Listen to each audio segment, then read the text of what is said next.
بەڵێ بەڕێزان فەرموون.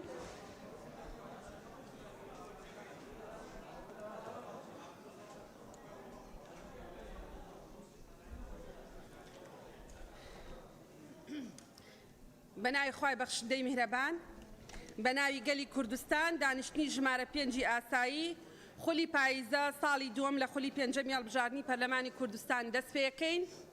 ئێستش داوا لە بەڕێز سکرتێری پەرلەمانەکەم کە بەرنامەی کار پوختەی کۆنووسی کۆبوونەوەی پێشوو ناوی ئامادە نەبووان بە مۆڵەت و بەبێ مۆڵەت بخێنێتەوە. فەرموون. بەڕێز سەرۆکی پەرلەمان، بەرنامەی کار بە پێی حکمی مادەی 5 بڕگەکانی یەکەم دووەم سێیەم لە مادەی 16 بڕگەکانی بڕگەی سێیەم لە مادەی 18 و بڕگەکانی یەکەم و دووەم و سێیەم و چوارەم و پێنجەم لە مادەی 20 و مادەکانی 47 48 52 54 و 55 و 56 و 57 لە پەیڕەوی ناوخۆی پەرلەمانی کوردستان دەستەی سەرۆکایەتی پەرلەمان بریاریدا بەرنامەی کاری دانیشتنی ژمارە 5 ئاسایی خولی پاییزەی ساڵی دووەم لە خولی پێنجەمی هەڵبژاردننی پەرلەمان لە کاتژمێر 2 پێش نۆڕۆ ڕۆژی سێشەمە ڕێکەوتی 15/9/2020 بەم شێوەیە بێت. یەکەم، بەردەوام بوون لەسەر خوێندنەوەی دووەم بۆ پرۆژە یاسای لە ئەستۆکردنی فەرمانبەران لە هەرێمی کوردستان عێراق بە پێی حکمی مادەکان 87 88 89 لە پەیڕەوی ناوخۆی پەرلەمانی کوردستان. دووەم، دەنگدان لەسەر پێشنیازی یاسای ماف و ئەرکی نەخۆش لە هەرێمی کوردستان بە پێی حکمی مادەکان 90 91 93 96 97 لە پەیڕەوی ناوخۆی پەرلەمانی کوردستان. پوختەی دانیشتنی ژمارە 4 ئاسایی بە پێی حکمی بڕگەی دووەمی مادەی 252 لە پەیڕەوی ناوخۆی پەرلەمانی کوردستان پوختەی دانیشتنی ژمارە 4 ئاسایی خولی پاییزەی ساڵی دووەم لە خولی پێنجەمی هەڵبژاردننی پەرلەمان لە کاتژمێر 2 پاش نیوەڕۆ ڕۆژی چوارشەمە ڕێکەوتی 9/9/2020 بەم شێوەیە خوارەوە بوو. یەک، دەستپێکردنی دانیشتن لەلایەن بەڕێز سەرۆکی پەرلەمانی کوردستان. دوو، خوێندنەوەی بەرنامەی کار و پوختەی دانیشتن و ناوی ئەندامان ئامادەنەبوو بە مۆڵەت و بێ مۆڵەت لەلایەن بەڕێز سکرتێری پەرلەمان. سێ، دەستپێکردنی بڕگەکانی بەرنامەی کار لەلایەن بەڕێز سەرۆکی پەرلەمان. چوار، دەنگدان لەسەر راپۆرتی لێژنەی یاسایی سەبارەت بە پرۆژە یاسای لە ئەستۆکردنی فەرمانبەران لە هەرێمی کوردستان وەک بنەما بۆ گفتوگۆکردن بە کۆی دەنگ 79 ئەندام پەرلەمان. پێنج، پێکهێنانی لێژنەیەک کاتی بۆ بە دوواداچوون لە وتەکانی سەرۆکی فراکسیۆنی جوڵانەوەی نەوەی نوێ بەڕێز کاظم فاروق نامق بە کۆی دەنگی 79 ئەندام پەرلەمان. شەش، خوێندنەوەی دووەم بۆ 4 مادە لە کۆی گشتی 17 مادە لە پرۆژە یاسا لە ئەستۆکردنی فەرمانبەران لە هەرێمی کوردستان. حوت، کۆتایی هاتنی دانیشتن لە ڕایان بەڕێز سەرۆکی پەرلەمان. ناوی ئەو ئەندامانەی مۆڵەت پێدراون یان بەبێ مۆڵەت ئامادە نەبوون بۆ دانیشتنی ژمارە 4 پاییزەی لە ڕێکەوتی 9/9/2020. یەک، بەڕێز سەرۆکی پەرلەمان ئەمویان مۆڵەتیان پێدراوە. یەک، ئاشنا عەبدوڵڵا عەبدولقادر. دوو، ئەرشەد حوسێن محەممەد، بەهجەت عەلی ئیبراهیم، جەلال محەممەد عەبدوڵڵا، جەلال محەممەد ئەمین، جیهاد حەسەن ئیبراهیم، دابان محەممەد حوسێن، زیاد جەبار محەممەد، سارە دلشاد بەکر، سەروان محەممەد عەلی، سەرکۆ ئازاد حوسێن، شیرین ئەمین عەبدولعەزیز، علی حەمە صالح، عمر عەبدوڵڵا فەتاح، فەرید یعقوب ئیلیە، کاروان عەبدوڕەحمان عەبدوڵڵا، کاوە عەبدولقادر حەسەن، گولیزار ڕەشید حاجی، گولستان سعید محەممەد، گۆران عمر عەلی، محەممەد سعدەدین ئەنوەر، هیڤیدار ئەحمەد سەلمان. بەڕێز سەرۆکی پەرلەمان، ناوی ئەو ئەندامانەی کە بە مۆڵەت یان بەبێ مۆڵەت لە کۆبنەوەی لێژنەی هەمیشەیەکان ئامادە نەبوون. لێژنەی کاروباری تەندروستی ژینگە و ماف بەکاربەر لە 13/9/2020 بەختیار شوکری سلەیمان مۆڵەت، شنۆ عەشقی عەبدوڵڵا مۆڵەت، جەلال محەممەد ئەمین ئەحمەد مۆڵەت، لوقمان ئەحمەد حاجی مۆڵەت. لێژنەی کاروباری یاسایی لە 13/9/2020 کاوە عەبدولقادر حەسەن مۆڵەت. لێژنەی داکۆکردن لە مافی ئافرەت لە 14/9/2020 جەلال محەممەد عەبدوڵڵا مۆڵەت. لێژنەی ئاوەدانکردنەوە بەرهێنان لە 15/9/2020 دابان محەممەد ساڵح مۆڵەت.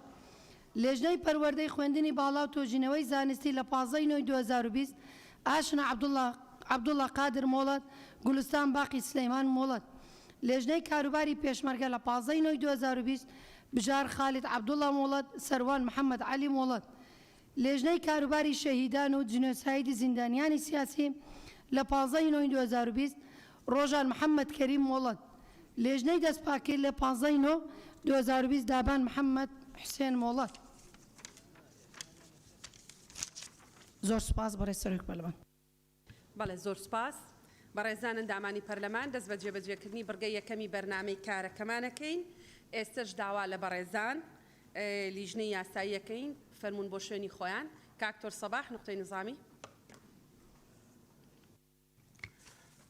بەڕێز سەرۆکی پەرلەمان پێمان باشە وەکو لیژنەی تەندروستی بەڕاستی برگەی دووەم ببیتە بەرگەی یەکەم بۆ دەنگدان لەسەر خوێندنەوەی سێەمی ماف و ئەرکی نەخۆش.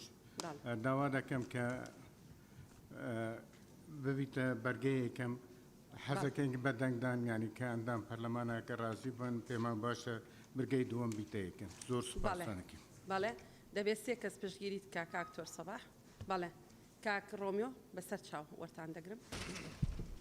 بەڕێز سەرۆکی پەرلەمان ئێمە وەکو لیژنەی کاروباری کۆمەڵایەتی و داکۆچیکردن لە مافی مرۆڤ پێ زیاتر لە مانجێک کە داوامان کردبوو بۆ ئەوەی دانیشتێکی تایبەتی پەرلەمان بکرێت لەسەر ڕەوشی چاکسازیەکان و زیندانیەکان، بەڵام دواتر تاخیر کراوە بڕیاری دوا بڕیاریش وا بوو کە بۆ ئەمڕۆ بێتن. داوای ڕوونکردنەوەیەکی دەکەین. سبەینێ کۆبوونەوەکەمانەکەین لەبەرەوەی حکوومەت جوابی داوەتەوە سبەینێ وەزیر دێ. ئینشاءڵڵا سبەینێ کۆبوونەوە دەکەین. کاک لوقمان.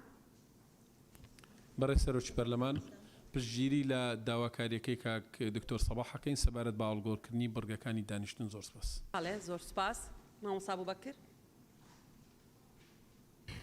بەڕێز سەرۆکی پەرلەمان ئاماژە بە مادەی 19 لە دەستوری هەمیشەیی عێراق بڕگەی یەکەم کە دەڵێ القضاء مستقل لا سلطان عليه لغير القانون ومادەی 87 لە هەمان دەستور کە ئەڵێ السلطة القضائية مستقلة وأماجە بە یاسای دەسەڵاتی دادوەری ژمارە 23 ساڵی 2007 کە لەم پەرلەمانە دەرچووە مادەکانی دووەم و چوارەم و مادەی 39 کە دەسەڵاتی دادوەری هیچ جگە لە یاسا هیچ دەسەڵاتێکی تری بەسەردا نییە و ئەبێ دەسەڵاتی دادوەری بودجەیەکی تایبەت بەخۆی هەبێت و موچە و دەرماڵەی دادوەرانی دادگای پێداچوونەوە و دادوەرەکانی تر بە یاسا ڕێگەخرێ لەسەر چ بنەمایەک حکوومەت موچەی دادوەرانی کردووە بە نیوە لە کاتێکە ئەوان کە دەسەڵاتێکی سربەخۆن لە هەموو دنیادا دادوەر شوێن و مەکانێتی تایبەت بەخۆی هەیە هەتا قەزا لە ڕووی مادیەوە مستەقیل نەبێ ناتوانێت لە ڕووی بڕیاردانەوە مستەقیل بێ. دادوەرانی بەڕێز کە ئەمانە تەطبیقی ئەو یاسیاناکەن کە لەم پەرلەمانە دەرەچێت لە دۆخێکی زۆر دژواردان و دادوەر ئەگەر لە ڕووی نەفسیەوە مهەیە نەبێ تەسیرە کاتە سەر بڕیاردانیش.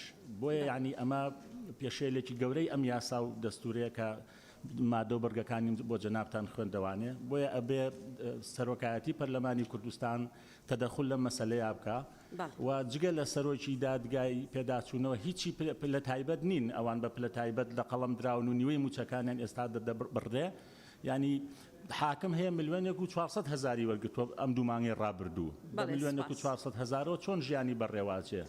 حاکم هەیە لەم شارەیە کرێکی ئەفسەرێکە کە دوو شوقەی هەیە ینی حاکم ینی لەم حاڵەت ئەمە تەسیرە کاتە سەر نەزاهەتی قەزا. زۆر سپاس. بەڵێ کاک سەرکۆ.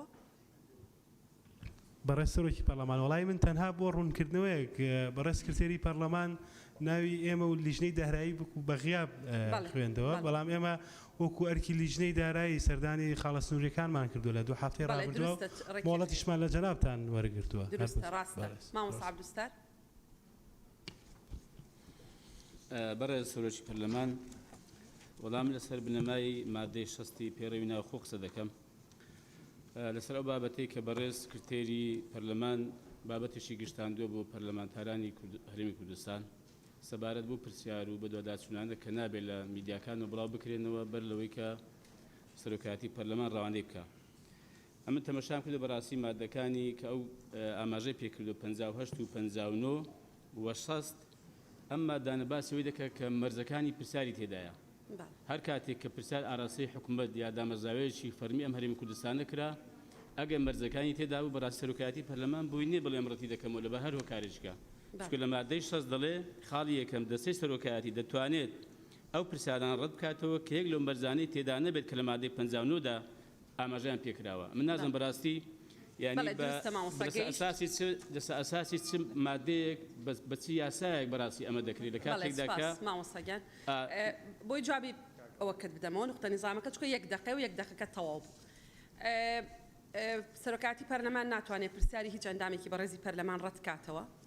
بەڵام سەرۆکاتی پەرلەمان و بە تایبەتی ئەو دەسەڵاتەمان داوە بە بەڕێزکردێری پەرلەمان ئەبێ سەیری هەموو پرسیارەکان بکە بۆەوەی بزانێت مەرجەکانی پرسیاری هاتوو لەناو پەیڕەوە لەناو ئەو پرسیارەیە هەیە مەبەستی بەڕێزکردێری پەرلەمان لەو گشتاندنە ئەوەیە کە پێش ئەوەی کە سکرتێری پەرلەمان کە دەسەڵاتەکەی وەرگرتووە بەراوردی پرسیارەکە بکە لەگەڵ مەرجەکانی ناوپەیڕەوەکە لە فەیسبوک و سۆشیال میدیا بڵاو نەکرێتەوە تەنها ئەو مەبەستەی هەیە.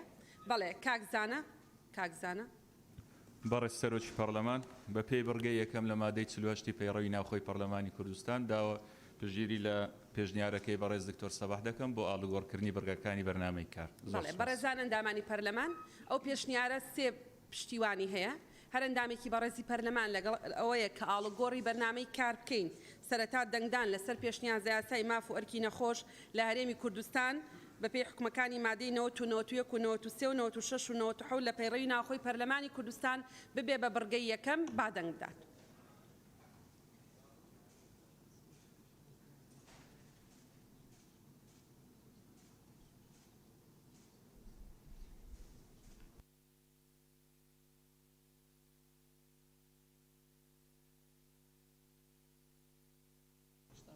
بەڵێ سپاس بە دەنگی 86 ئەندامی پەرلەمان ئاڵوگۆڕ لە بەرنامەی کارەکرێت بۆیە داوا لە سەرۆکایەتی لیژنەی تەندروستی و سەرۆکایەتی لیژنەی یاساییەکەین فەرموون بێن بۆ شوێنی خۆیان.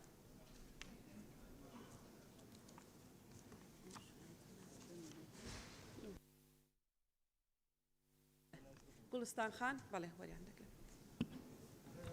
بە ناوی خی گەورە بەڕێز سەرۆکی پەرلەمان من ئەمەوێت لەسەر دوو خاڵ قسە بکەم کە ئێستا سەروبەندی ئەوەیە بەڕاستی بەتەنگ ئەوە و بینیەکەمیان لەسەر مافی خوێندن بە خاوەن پێداویستێ تایبەتەکان کە لە ئێستا سەرەتای ساڵی خوێندنە و ئەگەر کار ئاسانیە بکرێت بۆ ئەوەی هاندانیان بۆ بکرێت بۆ مەسلەی وەرگرتنیان لە زانکۆکان بەبێ بەرامبەر. خاڵی دووهەمیشم لەسەر ئەوەی کە بەڕاستی سروشتی سلەیمانی لە دوو هەفتەی ڕابردووە بەر زەرەر و زیانێکی زۆر گەورەکەوت لە پاڵ ئەمەشدا ئەو دار و درەختانەی کە سەرەڕێی مەدخەلی سلەیمانی دەڕازێنەوە و ئەوەی کە بۆتە دیاردەیەکی جوانی ئەو شارە وردە وردە هەست بەوە ئەکرێت دارەکان تەنگ ئەکرێت بۆیە داوا لە بەڕێستان ئەەکەم نامەیەک ئاراستەی وەزارەتی شارەوانی بکرێت کە تەلبەنی ئەو دارانە بکرێت بۆ ئەوەی لە وشک بوون بپارێزرێن بە تایبەتی کە ئێستا لە پشتی دارەکانەوە نیەتی دروستکردنی گەراج و تەرمیناڵ هەیە کە ئەمە زەرەری و زیانی زۆر گەورە بەر ئەو سروشتە ئەگەێنێت و جوانی شارەکەش بەڕاستی ئەو مەدخەلە بەو دارەستنەوبەرانەوە زۆر سپاسدان. زۆر سپاس یاداشتێک پێشکەشی سەرۆکایەتی بکە بۆ یاداشتەکە بنێرین بۆ وەزارەتی شارەوانی. کاک بەهمەن. بەڕێز سەرۆکی پەرلەمان لە دانیشتنی پێشووی پەرلەمانی کوردستان بەڕێز سەرۆکی فراکسیۆنینەوەی نوێ ڕایگەیاند کە لەلایەن سێ ئەندامی پەرلەمانەوە تەهدید کراوەوە هەر لەو دانیشتنە جەنابتان و بە دەنگدان لیژنەیەکی لێکۆڵینەوە دروست کرا داواکارین ئەنجامی ئەو لیژنەیە ئاشکرا بکرێ بۆ ڕای گشتی و بزانین گەیشتونەتە چه ئەنجامێک. زۆر سپاس. بەڵێ زۆر سپاس. ئەو لیژنەیە بە بڕیاری بەڕێزان ئەندامانی پەرلەمان دروست کراوە. ئێمە ملزەمین بەوەی بینێرین بۆ وەقایع ئیمزامان کردووە نردومانە بۆ وەقایع ئەمڕۆژ لیژنەکە خۆی یەکەم کۆبوونەوەی ئەنجام داوە و ئێمە وەکو سەرۆکایەتی دڵنیابن لەوەی متابعەی چۆنێتی بەڕێوەچوونی کاروبارەکانی لیژنەی بەدواداچوونەکە ئەکەین و قسەمان لەگەڵ کردوون بۆ ئەوەی هەر کاتێک نەتیجەکە تەواو بوو راپۆرتمان بۆ هات بەڕێزیان کۆنووسیان بۆ هێناین ئێمە نەتیجەکە ڕادەگەێنین. بەڵێ سەرچنارخان. بەڕێز سەرۆکی پەرلەمان ئێمە وەکو پەرلەمان لە ساڵی 2020 یاسای چاکسازیمان دەرکرد بە ژمارە 2 ساڵی 2020 کە مادەیەکی باس لەوە ئەکا کە فرەموچە و بندیوار لەمێنێ موچە خۆرانەوەی کە فرەموچەی هەیە. بەڵام نوێنەری حکوومەتی هەرێمی کوردستان ئەلانی کردووە کە زیاد لە 67,000 موچەخۆر هەیە کە زیاد لە موچەیەکی هەیە 2 موچەی هەیە. ئەمە تا ئێستا لە مانگی حوتەوە یاساکە کەوتوتە بواری جێبەجێکردنەوە بەڵام ئەم لێدوانەیە کە ئێستا ئەیە 67,000 و لە هەفتەی پێشوە مامۆسایانی وانە بێژ هەموو لە سەرتاسەری کوردستانە ئەوان خۆپیشاندانیان کرد کە 70,000 مامۆسای وانە بێژن سێ یەکەمەکان 1100 کە بە هەردووکیەوە ناگاتە 20,000. ئەمانە لەگەڵ ئەوەی کە وانە ئەڵێنە وەکو مامۆسایەکی فعلی بەڵام تا ئێستا حکوومەت پلانی نییە بۆ دامەزرانی ئەگەر ئەم 16,000 دوو موچەیە ببن بە یەک موچە ئەوە ئەمان زۆر بە ئاسانیدا ئەمەزیێن وە وەزیری پەروەردە خۆی لێرە ئەڵێ ینی قوتابخانەی وا هەیە مامۆسای وانە بێژ بەڕێوەیە بە بۆ دانامەزرێن بۆ پلانێک نییە بووی بەڵێ یەکێک لە کێشەکانی حکوومەت یاریمی کوردستان لێدوانی بەرپرسەکانێتی کە زۆر جار ئەزمە بۆ خەڵکو و بۆ خۆشیان دروزەکەن ئێمە ئەو کاتێک کە یاسای چاکسازی هات ئەو لەو حاڵەتانی کە ڕاوێژمان لەگەڵ حکوومەت کرد بۆمان دەرکەوت بەشێکی زۆری ئەو دوو موچانە بە یاسا کراون بە نمونە خێزانی شەهیدێک مامۆستایە لە هەمان کاتا خێزانی شەهیدەکەشە ئەمە چەند فئەیەکمان هەیە چەند چین و توێژێکمان هەیە کە بە دەرکراون لەوەی لە دوو موچە ئەگەر دوو موچەیان هەبوو ببڕێ ئیلا ئەگەر قانونەکە تعدیل بکرێ ئەگەر ئەم 16,000 کە بەڕێزیان ئیعلانی کردووە ئەوانن کە بە یاسا دوو موچە وەرەگرن وەکو ئەو نمونەی باسم کرد ئەوە ئەبێ لە پەرلەمان ئێمە بە یاسا قسەی لەبارەوە بکەین ئەگەر بە پێچەوانەوە ئەو 16,000 کە باز دەکرێت بە دەرە لەوانەی کە بە یاسا دوو موچە وەردەگرن لە ڕاستی ئەمە بابەتێکی ترە و حکوومەت یاریمی کوردستان دەبێت پەلە بکە لە پاکردنەوەی لیستی موچەخۆران و ئێمە پەیوەندیەکمان هەیە و ڕێکەوتنێکیشمان هەیە لەگەڵ سەرۆکی حکوومەت لە دانیشتنی لەگەڵ لیژنەی مالی و لە حزوری خۆیان کە لە 3 مانگ دوای جێبەجێکردنی یاساکە کە دەکاتە یەکیدا راپۆرتێکمان بۆ بێت کە راپۆرتەکەمان بۆ هات ئەو کاتە ئێمە بێگومان سەبارەت بەو راپۆرتە قسەمان دەبێت لە پەرلەمان و ئەوە ژێکێکە بێ لەو خاڵانەی کە بێگومان جێگەی قسە لەسەرکردنە ئەگەر 16,000 کەس دوو موچە و 3 موچەی هەیە و بە یاساش ئەم دوو موچە و 3 موچەیە وەرناگرن ئەوە دەبێ حکوومەت یاریمی کوردستان ئەمە بکە بە یەکەم خاڵی چاکسازیکردن. بەڵێ کاک سیروان. بەڕێز سەرۆکی پەرلەمان پاڵپشت بە یاسای چاکسازی لە ساڵی 2020 لە هیچ بڕگەیەکیان نەهاتووە کە چاکسازی یان بڕینی موچەی کەم ئەندامان ببێتە بنەمایەک بۆ چاکسازی بەداخەوە ئەوە چەند مانگە موچەی کەم ئەندامان هەر زۆر کەمە لە چاو هەموو توێژەکانە کەمە و بڕینەکەشی زۆرە و دواش ئەکەوێ دوێنێ چەند بەڕێزێک لە سلێمانی و هاتبوون بۆ بەردەمی ئەنجومەنی وەزیران بۆ ئەوی ئەم یاداشتە بدەن بە حکومەت 50-60 سیاری پۆلیسیان بۆ هێنا مەسرەفی و سیاری هەموو معاشەکان ئەکات من جگەلەوەی کە بە فەرمیش ئەو ئاراستە کردوون لێرەوە ئەڵێم پاڵپشتی ئەو بەڕێزانە ئەەکەم لەبەری موچەکانیان کەمە هیچ نەبێ حکومەتی هەرێم کە ئەڵێ بوجەمان لە بەردەستانیە خۆبەشی ئەو 25,000 کەسی لە بەردەستایە مانگی لە وەختی خۆیان بیان هەتا بار چاگە بێتەوە دوای ئەو بە هیچ شێوازێکیش نابێ ئەم کەم ئەندامانە دەستکاری موچەکانیان بکرێ بەڵکو ئەبێ بەرزکرێتەوە. زۆر سپاس بۆ بەڕێز کاک بەڵێن.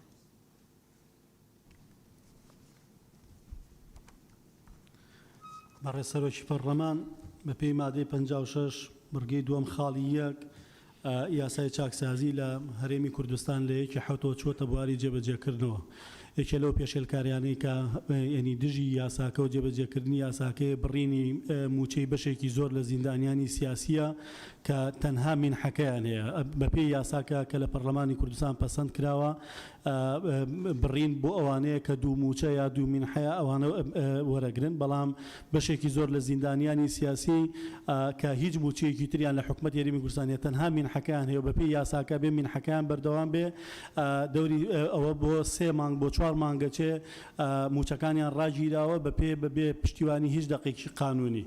ئەوە خاڵی یەک خاڵی دوو کامێ باسی کە من پەرلەمانی کوردستانە هەموو دامەزراوەکانی هەرێمی کوردستان بەرهەمی خەبات و تێکۆشانی گەلەکەمانە ئێمە بێ ڕێز لە تەریخ و لە شۆڕشەکانی گەلی کوردستان بگیرێ بەداخەوە لە 1-2 ڕۆژی ڕابردووە لە یەکێک لە بەناو سیاسیەکانی هەرێمی کوردستانەوە شێوانێکی زۆر لە مێژووی گەلەکەمان لە مێژووی ڕزگاری خوازی گەلەکەمان هەم دەرحەق بە شۆڕشەکە هەم دەرحەق بە کەسایەتێکی سیاسی گەورەی وەک جەنابی کاک نەوشیروان کراوە حەقە پەرلەمانی کوردستان ڕۆڵی هەبێ لە پاراستی سمبولەکانی ئێمە وەکو هەموو میلەتانی دنیا ڕۆڵی هەبێ لە پاراستی دامەزراوە دەستوریەکانی هەرێمی کوردستان حرمەت بگرین لەو خەبات و تێکۆشانی خۆمانە سەرکردەکانمان بەخراو لە تەریخ ناو نەبین بۆیە پێم باشە و پێشنیازەکەم پەرلەمانی کوردستان ڕێیەکی لەسەر مەسەلەیە بێ. زۆر سپاس. زۆر سپاس.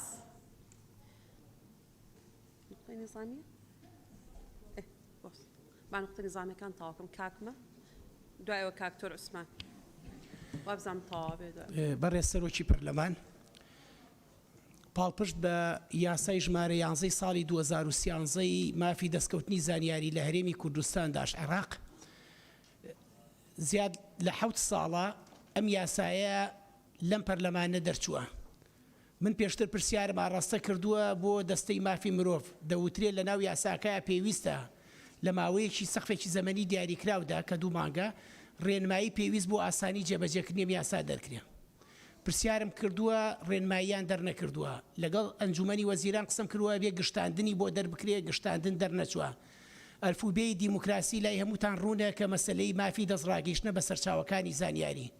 داوا لە بەڕێستان دەکەم لەسەر ئەم مەسلەیە وەکو سەرۆکایەتی لەم مەسلەیە بپرسنەوە بە دوواداچوون بکرێت لەسەرەوەی بۆچی ڕێنمایی بۆ ئاسانی جێبەجێکردنی دەرنەچوە کە ئەمە خزمەتێکی گرنگی پایەکانی دیموکراسی و ئازادیکاری میدیاییەکە لە کوردستان. زۆر سپاس.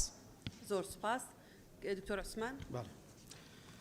بە ناوی خوای بەخشندەی میهرەبان بەڕێز سەرۆکی پەرلەمان بەپێی هەر پێنج لە مادەکانی 58 و 59 60 و 61 و 62 ئەم ئاراستە کتابە ئاراستەی کە سەرۆکی سکرتێر بەڕێز سکرتێری پەرلەمان ئاراستەیەمی کردووە هەڵەیە پێچەوانە یاسایە کە دەڵێ یەک لە بەرگەکان دەڵێ ئەگەر هاتوو پەرلەمانتار ئەو پرسیارەی کە لە حکوومەتی کردووە لە ڕاگەیاندن یان تۆڕە کۆمەڵاتیەکان بەڵاو کرایەوە وڵامی نادرێتەوە. ئەو نەفەسەکی زۆر نائازادی و نادیموکراسیە و داوای چاکردنی دەکەین. سپاسان دەکەین. وتمان تەنها بۆ ئەوەیەتی تەکید کابزانێ مەرجەکانی پرسیاری تایە اینجا بڵاو ببێتەوە. دروستە جواب داتەوە دوایی بەڕێز سکرتێری پەرلەمان. کاک هێویدار ماوەریگرم با نقطە نظامیەکان وەرگرم. بەڵێ فەرموون.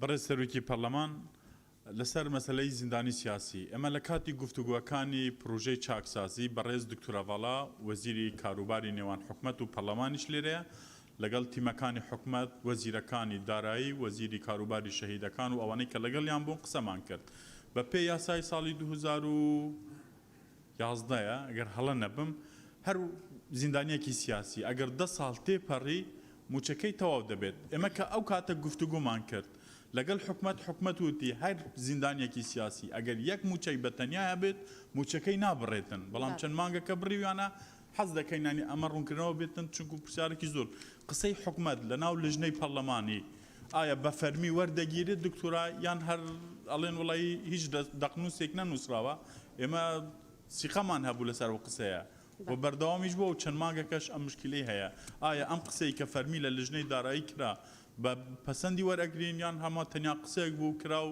تێپەڕیوە و نزیکی 1700 کەسن یەک موچە وەرەگرن تکایە چارەنووسیان زۆر سپاس. ڕوپاخان ئاخر کەسی دوای نظامی. بەڕێز سەرۆکی پەرلەمان دیارە چەند جارێک لێرە داوای ئەوەمان کردو و لیژنەی مافی مرۆڤ داوای ئەوەی کردووە کە وەزیرە تایبەتمەندەکان بانکێشتی پەرلەمان بکرێن لەسەر دۆخی زیندانیان کە ڕۆژانە پەیوەندیمان پێوە دەکەن ڕۆژانە چەندان پەیوەندی بە ئێمەوە دەکرێت کە دۆخیان زۆر خراپە و هەروەها کۆڕۆنا گەیشتۆتە ناو زیندانەکان چەند توشبوویەکیان لەناو هەیە. زۆر سپاس. پەرلەمانی کوردستان بڕیارە بەڵێ بەیانی کۆبوونەوە ئەەکەین لەسەر ئەو بابەتە وەڵامی بەڕێز سەرۆکی لیژنەی کۆمەڵایەتیمان دایەوە. بەڵێ خەدیجە خان فەرموون. بەڕێز سەرۆکی پەرلەمان بابەتێکی یاسایی هەبوو حەزم لەبوو کە لێرەوە ئاماژە پێ بکەم. 13 ڕۆژی جیهانی یاسا بوو کە ئەم ڕۆژە لەلایەن نەتەوە یەکگرتووەکانە بەم ڕۆژەوە دەست نیشان کرا. هەر بەم بوونەیەوە پیرۆزبایی لە خۆمان دەکەم لە یاساناسان مافپەروەران و ئەوانەی کە هەمویان لە بواری یاسایی چالاکی ئەنجام دەدەن.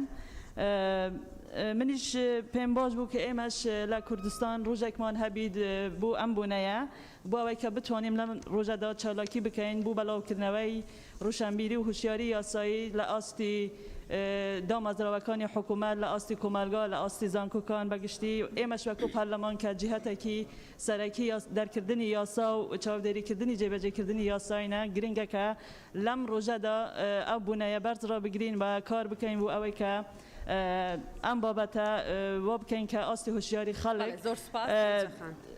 ئاستی هوشیاری خەڵک لە ڕووی یاساییەوە پەرەی پێ بدەین و چەند ئەگەر ئەین لە هەمان ڕۆژیش لە سێزدەی نوێیش ئەو بوونەیە نەکەینەوە دەتوانین بۆ نمونە چەند ڕۆژێکمان هەیە لە کوردستان یەکەم ڕۆژ کە یەکەم دانیشتنی پەرلەمان کە لە 4/6 ئەنجام درا بەڕێستان ئەوەی کە دەیڵێن نقطە نظامی نییە ئێوە ئەندامی لیژنەی کاروباری یاساین لە پەرلەمانی کوردستان لەگەڵ لیژنەکەتان تەرحیکەن بیرۆکەیەکمان بدەنێ پەرلەمان دەتوانێت لەو بوارەیە زۆر سپاس دەست بەجێکردنی بەرنامەی کارەکە دەکەین. بەڕێز سکرتێری پەرلەمان دەیۆڕوونکردنەوەیەکدا دوای ئەوە دەست بە جێبەجێکردنی بەرنامەی کارەکەی. بەڕێز سەرۆکی پەرلەمان سەبارەت ئەو پرسیارانەی کە من ئەو گشتاندنم کردێ بۆ سەرجەم ئەندامانی پەرلەمانی بەڕێز لەسەر داواکاری بەڕێز دەستەی سەرۆکایەتی پەرلەمان کۆوە بە گفتوگۆمان کردووە لۆ ئەوەی کەوا مەرجەکانی پرسیار هەروەکو جەنابشتان ئاماژەتان پێکرد چکە مەرجەکانی پرسیار لە مادەی 59 لە 7 برگە پێک هاتووە ئێمە ناتوانین پرسیارێکی جارێ ئاراستە نەکراوە بۆ حکوومەت یاخود بۆ لایەنی پەیوەندیدار لە کاتێکدا پرسیارەکە لەوانەیە لەگە سیاسەتی حکوومەتی گشتی نەگونجێتن یاخود ئەو پرسیارێک کە ئاراستەی وەزارەتی پەیوەندیدار دەکرێت بەڕێز سەرۆکی پەرلەمان لەوانەیە ئەم راپۆرتە لە ژێر پەیوەندی لە لێژنەی پەیوەندیدایە واتە راپۆرت ئامادە دەکرێتن ئەگەر ماوەی 15 ڕۆژ تێپەڕاند و راپۆرتەکە ئامادە نەکرا اینجا دەتوانێت لەو بارەیە پرسیار دەکرێت بۆیە تەنها بۆ ئەو مەبەستەوە ئەگەر هەر مەبەستێکی ترمان نییە بەڕێز دکتۆر عوسمان و سەبارەت بەشێک لە پرسیارەکان لە ڕاستیدا با خەڵکی بینەرانی ئاگدار بن یعنی لەگەڵ ڕێز و تایبەت بۆ سەرجەم پەرلەمانتاران بەشێک لە پرسیارەکان کە دێتە بۆ لای بەندە و دوار ڕاوێژ لەگەڵ سەرۆکی پەرلەمان و لەگەڵ بەڕێز جێگیری سەرۆکی پەرلەمان کە بە تەواوەتی گفتوگۆ دەکەین بەشێک لە پرسیارەکان پەیوەندی بە حزبەکانەوە هەیە واتە حزب پەیڕەوی ناوخۆی هەیە دەتوانێت خۆی ئیدارەی خۆی بکاتن بەشێک لە کەناڵە تەلەڤیزیۆنەکان پەیوەندی بە حزبەوەیە پرسیار بۆم ئاراستە کراوە دەڵێ ئایا ئەم کەناڵە تەلەڤیزیۆن سەر بە حزبێکی دیاری کراوە ئەوە موچەی لە وەزارەتی دارایی وەردەگری یان نا بۆیە یعنی هەندێک پرسیار هەیە کە مەرجەکانی تێدا نەبێت من ناتوانم ئاراستە بکەم زۆر سپاس. بەڵێ زۆر سپاس. ئامانجی سەرەکی تەنها ئەوەیە بۆ ئەوەی بزانین ئایا مەرجەکانی پرسیاری تایە یان ناو هیچ شتێکی تر نییە. بەڵێ بەڵێ کاک ئومێت. بەناوی خۆی گەورە بەڕێز سەرۆکی پەرلەمان هەرچەندە دەنگمان پێدا بەرنامەی کار گۆڕانکاریمان تێدا کرد بەڵام بەپێی حکمی مادەی 40 بڕگەی دووەم تا گفتوگۆ لەسەر بڕگەیەکی بەرنامەی کار تەواو نەبێت بڕگەیەکی دی گفتوگۆی لەسەر ناکرێت پێدوانە لە بڕگەی دووەمی تا گفتوگۆ لەسەر بڕگەیەکی بەرنامەی کار تەواو نەبێت بڕگەیەکی دی گفتوگۆی لەسەر ناکرێت ئەگەر لەبەر هەر هۆیەک نەتواندرا گفتوگۆ دەربارەی بڕگەیەک تەواو بکرێت دەستەی سەرۆکایەتی دەتوانێت ئەو بابەتە باڵپە سێردراوی بهێڵێتەوە بە ڕەزامەندی زۆرینەی ئەندامانی ئامادە بوو بابەتەکە بۆ دانیشتنی داهاتوو دوا بخرێت بڕگەی دوای ئەوە گفتوگۆی دەربارەوە دەکرێت ئەوە گفتوگۆ نییە تەواوکاری کۆبوونەوەی ڕابردووە ئێمە لە گفتوگۆدا بووین ئێستا بڕگەی دووەممان کردە یەکەم لە بەرنامەی کار دەنگدانە پێم وایە پێشێلکارێکی پەیڕەویمان کرد ناپێشەلکاریمان نەکردووە چکە ئێمە بەرگەی دووەمان نەهەڵ پەساردووە نەڕامان گرتووە هیچێک لەو دوانەمان نەکردووە تەنها دەنگە دەین دواتر یەکسەر یعنی ئاڵوگۆڕمان لە شوێنی بەرگەکانی بەرنامەی کار کردووە بە دەنگدان کردومانە بە تاکید بە دەنگدان کردومانە ئاڵوگۆڕمان کردیە بەڵام تا گفتوگۆ تەواو نەبێ ناتوانین بسینە بڕگەی دیکە پەیڕە و پێم وایە ڕێگای نەدایە زۆر جار هەبووە مەشروعی قانون هەر لەم پەرلەمانە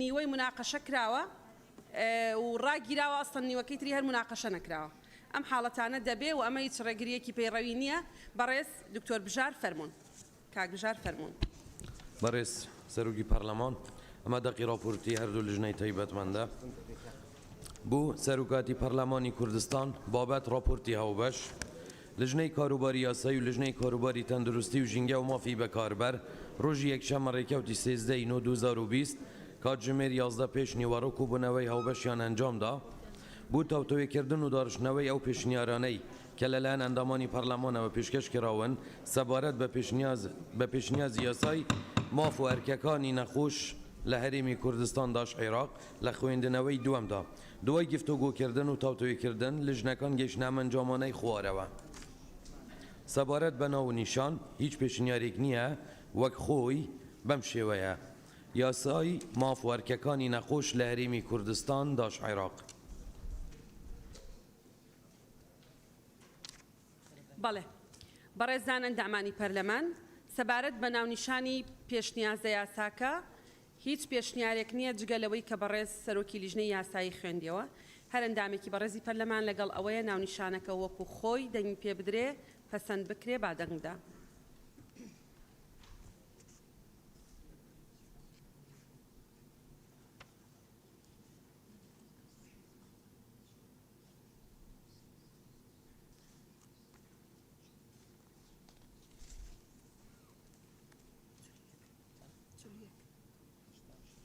بەڵێ سپاس بە دەنگی 86 ئەندامی پەرلەمان پەسەند کرا. بەڕێز سەرۆکی پەرلەمان سەبارەت بە مادەی 1 5 پێشنیار هەیە. پێشنیاری یەکەم مادەکە وەک خۆی تەنیا بەرگەی پێنجەم بەم شێوەیە لێ بکرێت. پێنجەم خزمەتگوزاری تەندروستی هەر ڕێکارێکی خۆپارێزی و چارەسەری تەندروستی یان پزیشکی پشکنینی تاقیگەیی یان تیشکی یان کلینیکی یان دەرمانسازیە وەکو نەشتەرگەری لە دایکبوون کوتان دەرمان مانەوە لە نەخۆشخانە و پێداویستیەکانی چارەسەری دیکە بوو نەخۆش و هاوڵاتیان لە خۆ دەگرێت.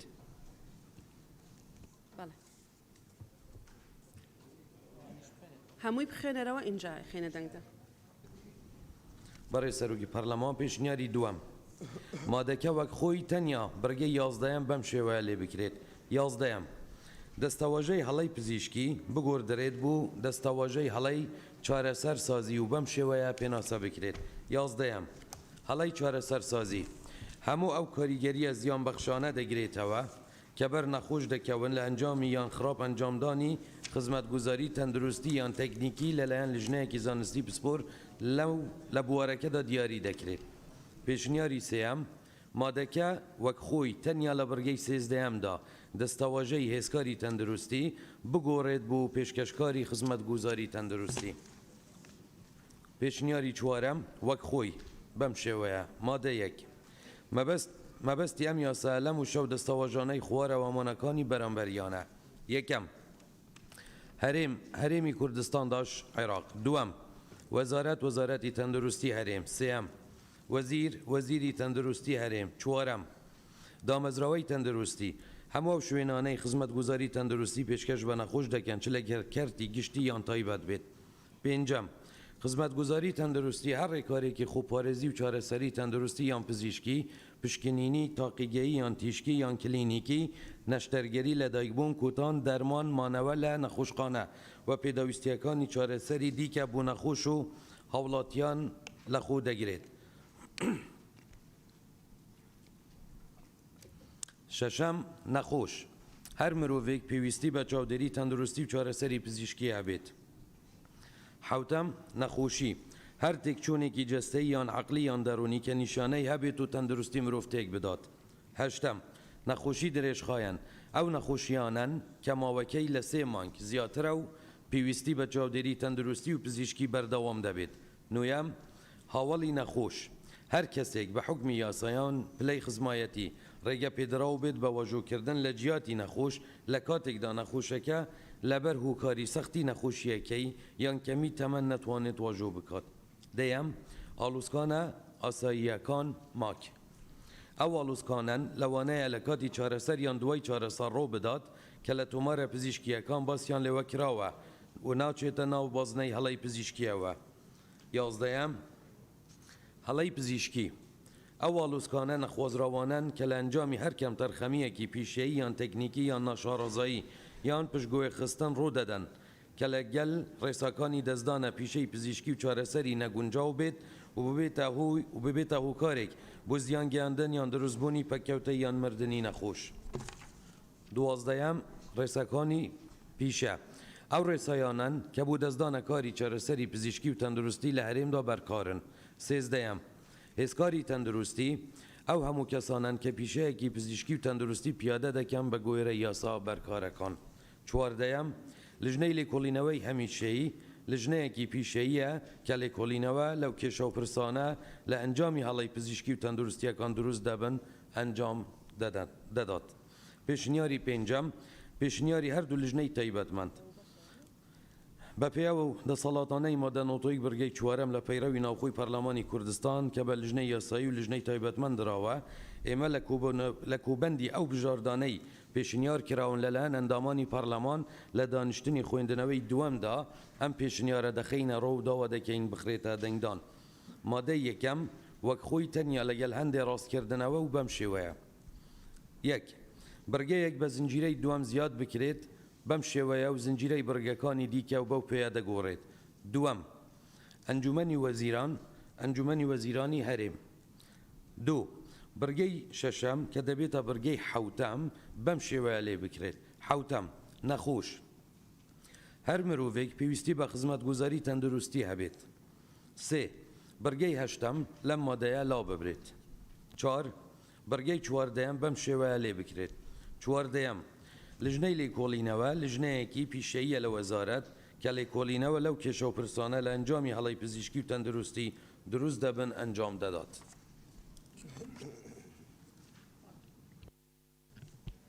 بەڕێزان ئەندامانی پەرلەمان، هەر ئەندامێکی بەڕێزی پەرلەمان لەگەڵ پێشنیاری یەکەمەوە کەوەی بەڕێز سەرۆکی لیژنەی یاسایی خوێندیەوە با بفەرمێ دەنگ بدە.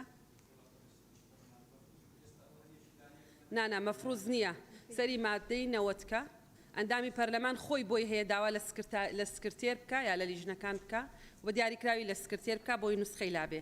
هەر ئەندامێکی بەڕێزی پەرلەمان داوای بکە دەتوانێت لە لای بێ. بەڵێ هەر بەڕێزێک لەگەڵ پێشنیاری یەکەمە کەسی لەگەڵ نییە. پێشنیاری دووەم هەڵەی پزیشکی بکرێتە هەڵەی چارەسەرسازی.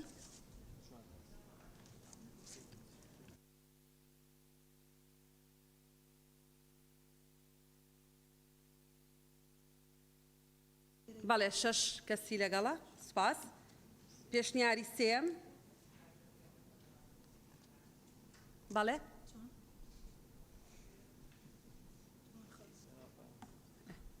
بەڵێ پێشنیاری سێم هیچ بەڕێزێکی لەگەڵ نییە.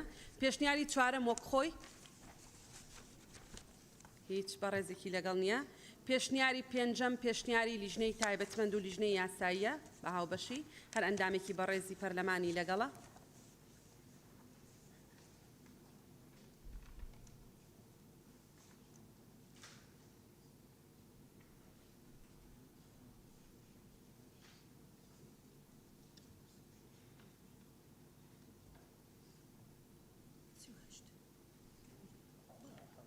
زۆر سپاس. بەدەنگی هەفتاحەوت ئەندامی پەرلەمان پێشنیازی پێنجەم قبول کرا پەسەند کرا. مادەی دوو.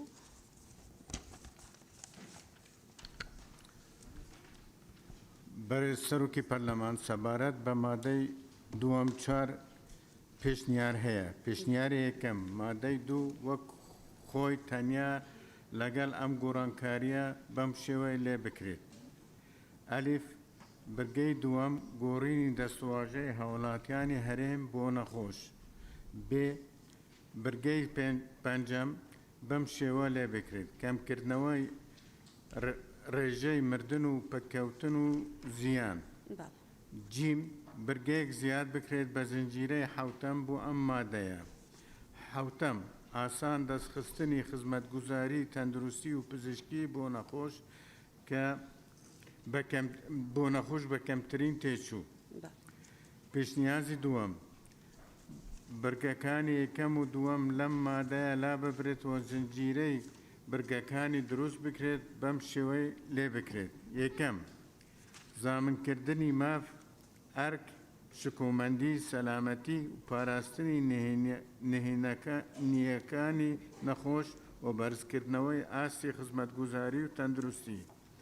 دووەم بەرزکردنەوە وەی وشیاری تەندروستی لە لای نەخۆش. سێەم کەمکردنەوەی ڕێژەی مردن و پەککەوتووی. چوارەم پتەوکردنی متمانە نێوان نەخۆش و پزیشک و کارمەندانی تەندروستی. پێشنیازی سێەم وەکو خۆی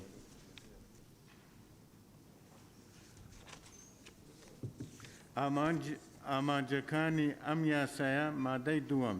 یەکەم پاراستنی تەندروستی گشتی لە ڕێگەی پاراستنی مافەکانی نەخۆش و دیارکردنی ئەرکەکانی. دووەم پاراستنی ماف و ماف بنەڕەتیەکانی هاوڵاتیانی هەرێم لە سوود وەرگرتنیان لە باشترین خزمەتگوزاریە تەندروستیە بەردەستەکان.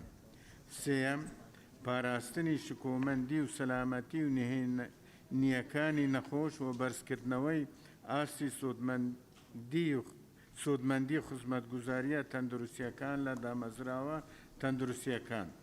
چوارەم، بەرزکردنەوەی ئاستی وشیاری نەخۆش دەربارەی ماف و ئەرکەکانی لە دامەزراوە تەندروستیەکان. پەنجەم، کەمکردنەوەی ڕێژەی مردن و پەککەوتووی. شەشەم، پتەوکردنی متمانەی نێوان نەخۆش و پزیشک و کارمەندانی تەندروستی لەم دام و دەستگا تەندروستیەکان. پێشنیاری چوارەم، پێشنیاری هەردوو لیژنەی تایبەتمەند وەک خۆی تەنیا لەگەڵ ئەم گۆڕانکاریانە و بەم شێوە لێ بکرێت. دەستەواژەی بەردەستەکان لا ببرێت لە بەرگەی دووەمی ئەم مادەیە. برگەی پێنجەم بەم شێوە لێ بکرێت. پەنجەم، کەمکردنەوەی ڕێژەی مردن و پەککەوتووی و زیانە تەندروستیەکان. سێم، برگەی شەشەم بەم شێوە لێ بکرێت. شەشەم، پتەوکردنی متمانەی نێوان نەخۆش و هێزکاری تەندروستی لە دامەزراوە تەندروستیەکان.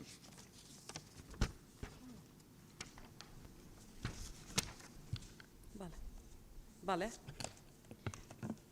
بەڕێزان ئەندامانی پەرلەمان بۆ مادەی 2 4 پێشنیارمان لەبەردەستایە. پێشنیاری یەکەم، هەر ئەندامێکی بەڕێزی پەرلەمان لەگەڵ پێشنیاری یەکەمە.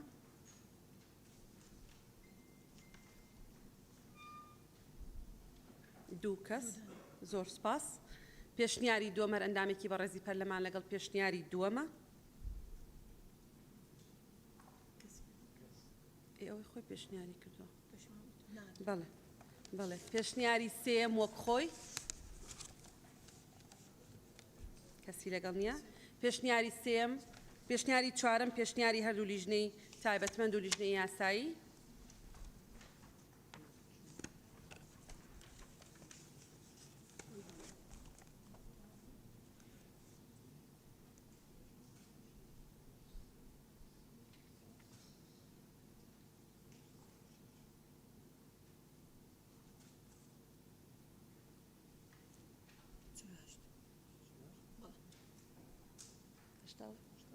زۆر سپاس. بەدەنگ 84 ئەندامی پەرلەمان پێشنیاری چوارەم پەسەند کرا.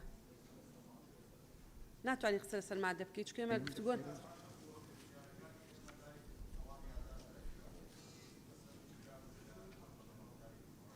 بەڵێ.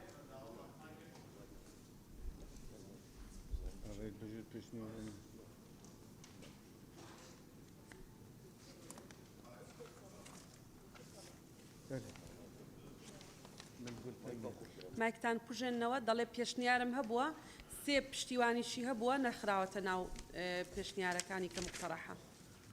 وەڕێ سەرۆکی پەرلەمان، من بۆ مادە 2 داوام کرد بۆ وەکو پێشنیار کە ئەو مادەی 2 لە ئەسڵا هەڵبگیرێ لەبەرەوەی لە هۆیەکانی دەرچواندن باسی ئەسباب بکە. پشتیوانی کردبووی؟ بەڵێ بەڵێ. چەند کەس پشتیوانی کردبووی؟ 4 کەس پشتیوانی کردبوو. من داوا ڕوونکردنەوە لە لیژنەی یاساییەکەم کە بۆچی پێشنیارەکەی من نەخراوەتە دەنگدا. بەڵێ بەڵێ. فەرموون بەڕێزان. داوای کردووە ئەستەنهین هەر نەمێنێ ئامانجەکان لەبەرەوەی لە ئەسبابی موجیبە هەیە. ئەگەر جوابتان هەیە فەرموون. داوای کردو ئامانجەکان نەمێنێ و پەرلەمانتاریش بە عەدەدی قانونی پشتیوانیان کردووە. بەڕێز سەرۆکی پەرلەمان، ئەندامێت پەرلەمانیەت بەڕێز gelek جارا پێشنیار دێنەکردن و فعلا لیف پەیڕەوی پشتگیری ژیایی بەس بەلکو یعنی ئەو پێشنیار ئەلدەفمە وەکو لەژنە یاساییمان قەناعەت بێنینە ئەمنا ئەخینەت ناف راپۆرتێدا بۆچی باشە بەڕێز سەرۆکی پەرلەمان بلاس تەمام بم باش بەڕێز سەرۆکی پەرلەمان تشتێکی خەلەت بێت ئەم نەشمکەنە ناف راپۆرتێدا کێ گرنتی هەیە ئەگەر ئەو پێشنیار دەنگێنا مەسیری وێ یاسای چییە؟ ناچێ بێت سێ چوار پێشنیارێت بەڕێز کاک دکتۆر ڕێبواری یەت راپۆرتا مەدا هەین اما آماج مسحبن جارێ سەرۆکی لیژنەی یاسایی قساکە کە قسەکانی تەواو کرد ئێمە قرارە دەین کە جەنابەت بۆت هەیە وەڵامی بدەیتەوە یا بۆت نییە لەبەرەوە مایکەکەت پێمەکە تا ئەو قسەکانی تەواوەکە فەرمونون کاک بژار قسەکانتان تەواو بوو برای سروی پارلمان برای دکتۆر ڕێبوار ئەف پێشنیارە بێتەکرێن ڕاستە پشتگیریژی هەبێت یعنی بۆچ ئامانج دوێ یاسای دین نەدەرێ بەلعکس وەکو لەژنە یاسایی نابێت ئەvە دیتنامەیە نابێت یاسایەک دەرکەوێت بێ ئامانج بێ مەقاصدێت مشەڕعیت یاسای دیار بێت ئایا بۆ پەرلەمانتارێکی بەڕێز بۆ کەسێکی خواندەوا بۆ یاسازانێکی دەمێتێت یاسایەکت خوێنێت مادەی ئامانجا دەرگەه vekirine بۆندێ تێڕوانینێک هەبێت آمانج مثابت دیباجا کچوا دیباجا دستوری دا گرنگه آمانج یاسای هنده گرنگت یاسای دابد اگر آمانج ما مسح کرن آیا کسی تید و یاسای خوینید دی چه فهم کرد دی چه زانه دی چه زاند اف یاسای بو چیه مقاصد چیه فلسفات دانانا و یاسای چیه مقاصد تشریعی چیه جبر هنده یعنی پیچ معقول نابینن آمانج و یاسای دا هبن بینه مسح کرن بله زور سپاس ئێمە دەنگمان داوە لەسەر ئەو مادەیە هیوادارم جارێکی تر ئەوە دووبارە نەبێتەوە کە ئەندامێکی پەرلەمان پێشنیارێک بکە و پشتیوانی هەبێ جگە لەو حاڵەتانەی کە نایاساین یان ناکرێ ینی لەناو پێشنیارەکانی لیژنە تایبەتمەندەکان و لیژنەی یاسایی بن بە نەزەری اعتیبار وەربگیرێت تازە دەنگدانمان تەواو کرد دەرفەتی قسەکردن نادەم بەڕێ سەرۆکی پەرلەمان حەقی خۆمە وەڵامی دەمەوە هیچ حەقت نییە کاک تۆ ڕێبوار هیچ حەق نییە لەبەرەوەی لیژنەی یاسایی ئەساسەن بۆی نییە پێشنیارێک ڕەت بکاتەوە خاڵێکی بەڕێ سەرۆکی پەرلەمان بایەک ڕوونکردنەوە بدەم لەسەر قسەکان ڕوونکردنەوە مەدا ئەمن تەییدت دەکەم لەوەی کە ئەندامی پەرلەمان ئەگەر پێشنیارێکی هەبوو دوو کەس پشتیوانیان کرد بوون بە سێ کەس لیژنەکان ملزەمن داینێن ئیلا ئەگەر نایاسایی بوو لەبەر ئەوە تەواو بوو دەنگماندا تازە تەواو مادە سێ فەرمونون مادەی وتمان وامان وت مادە سێ فەرمونون کاکتۆر بژار کاک بژار بەردەوام بن مادە سێ فەرمونون بەڕێز سەرۆکی پەرلەمان سەبارەت بە مادەی سێ چوار پێشنیار هەیە پێشنیاری یەکەم وەک خۆی تەنیا لەگەڵ ئەم گۆڕانکاریانە و بەم شێوە لێ بکرێت یەک برگەی شەشەم بەم شێوە لێ بکرێت شەشەم ڕەتکردنەوەی هەر خزمەتگوزاریەکی پزیشکی یان چارەسەریەکی دیاریکراو لەسەر بەرپرسیارەتی کەسی خۆی دوای ئەوەی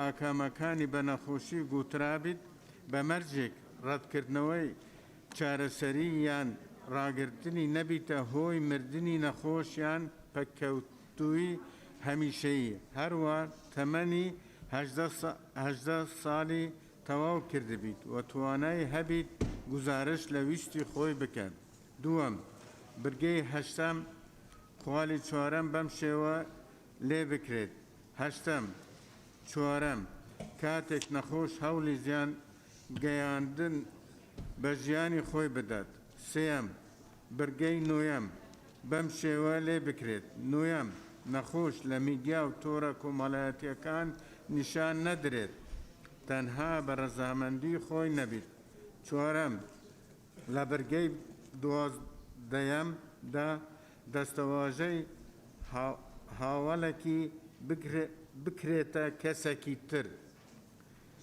پێنجەم برگەی سێزدەیەم وەک خۆی تەنیا دەستەواژەی بە گوێرەی توانا لا ببرێت شەشەم زیادکردنی دوو برگە بوو مادە بە زنجیرەی چواردەیەم داش پازدەیەم بەم شێوەیە چواردەیەم دابینکردنی خواردنی گونجاو و پێویست لەگەڵ دۆخی تەندروستی نەخۆش گونجاو بیت یازدەیەم هوشیارکردنەوەی کەسە نزیکەکانی نەخۆش بۆ نەخۆشیە گوازراوەکان و پێدانی ڕێنەمایی پێویست پێیان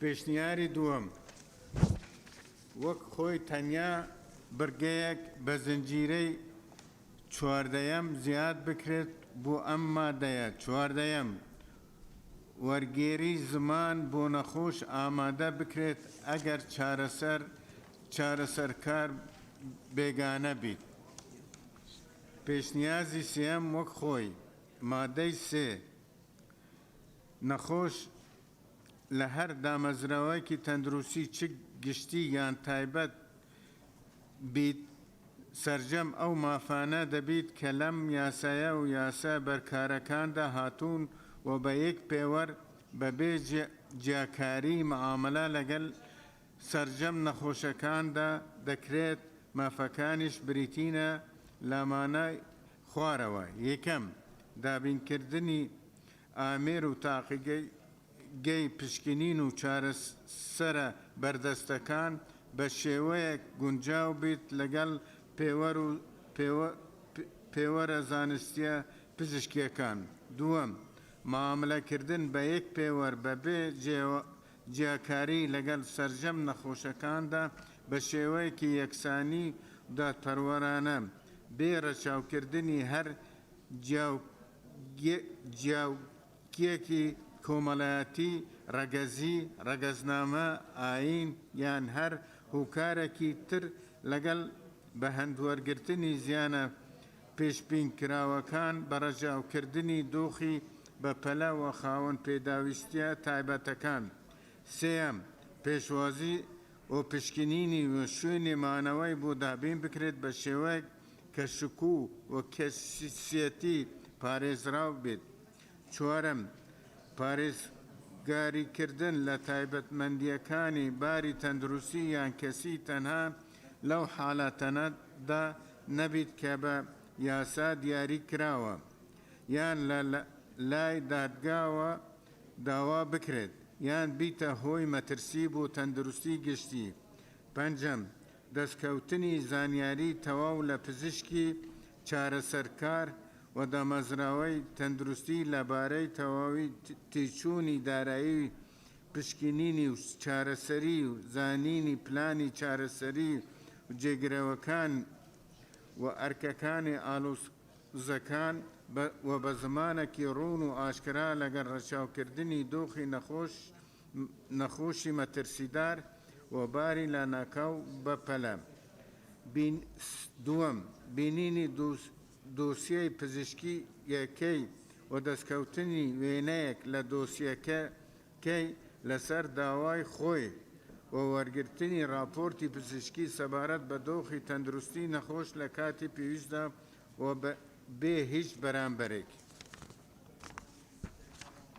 هەشتەم ڕەتکردنەوە وەی هەر خزمەتگوزاریەکی پزیشکی یان چارەسەریەکی دیاریکراو لەسەر بەرپرسیارەتی کەسی خۆی دوای ئەوەی ئاکامەکانی بە نەخۆش گوترابێت بە مەرجێک ڕەتکردنەوەی چارەسەری یان ڕاگررتنی نەبیتە هۆی مردنی نەخۆش هەروە تەمەنی 18 ساڵی تەواو کردبیت بۆ توانای هەبیت گزارش لە ویستی خۆی بکەن.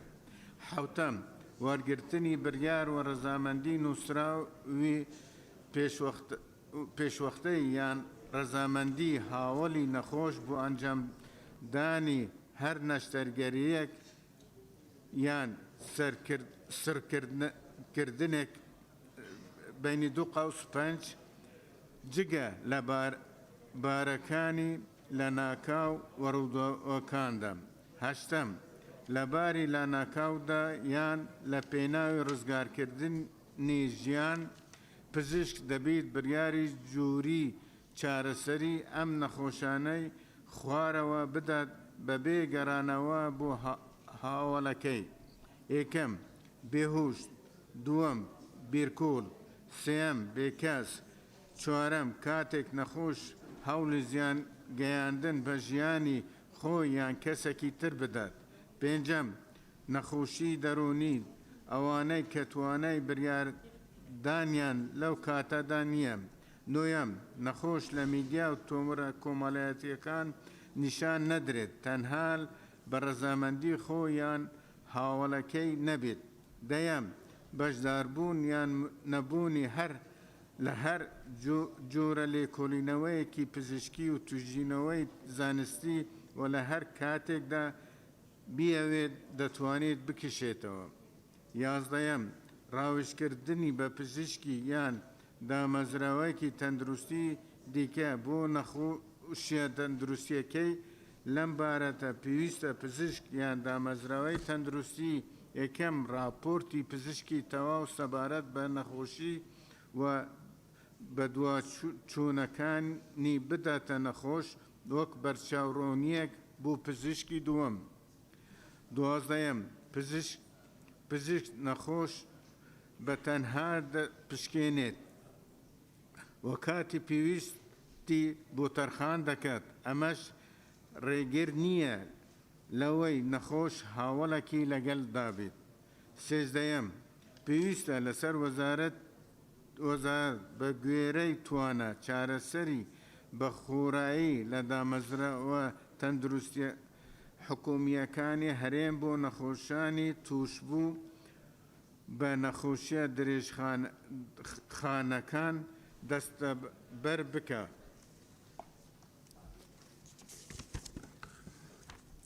پێشنیاری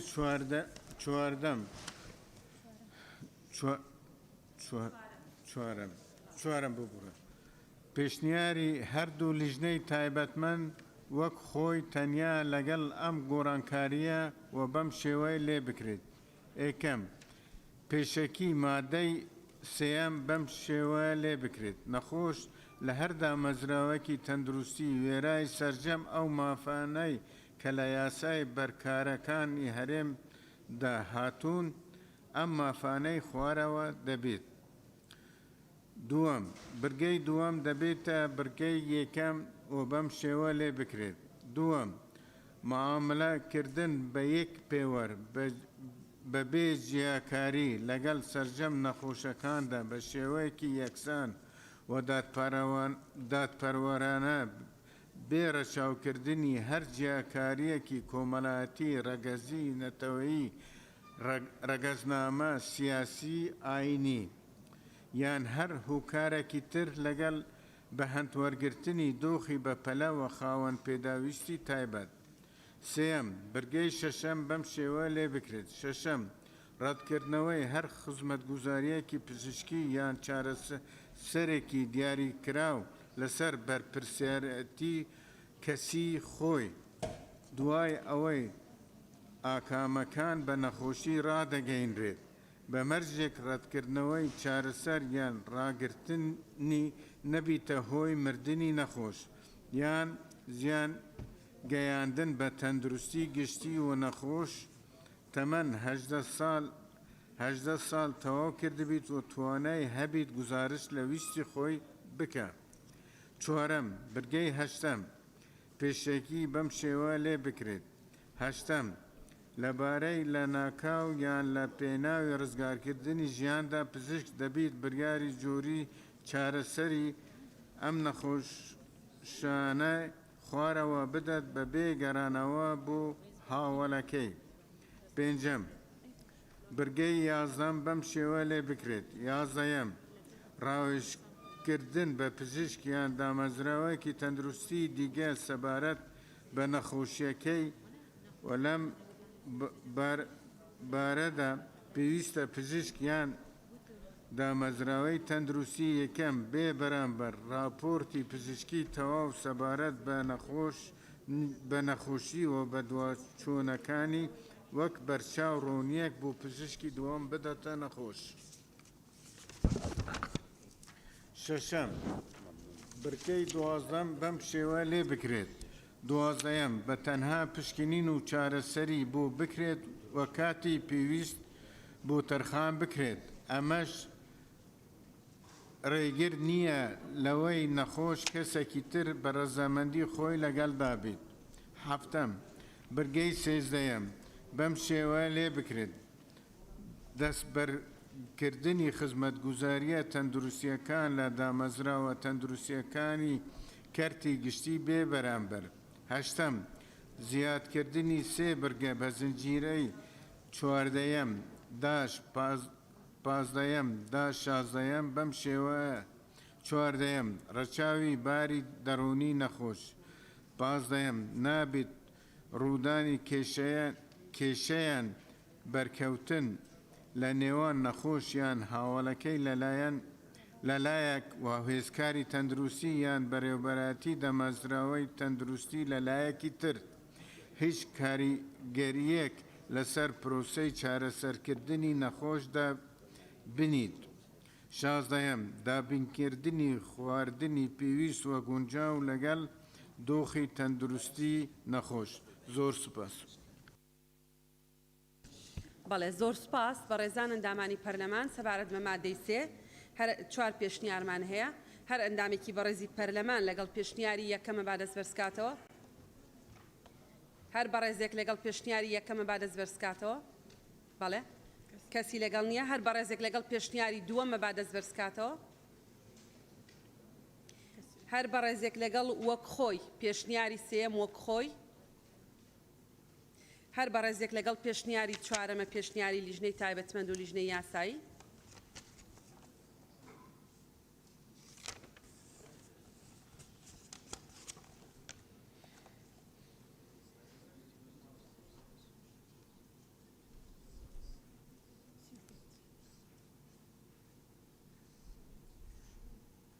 لەگەڵ 35 بەڵێ زۆر سپاس بە دەنگی 76 ئەندامی پەرلەمان مادە 3 پەسەند کرا پێشنیاری چوارەمی مادە 4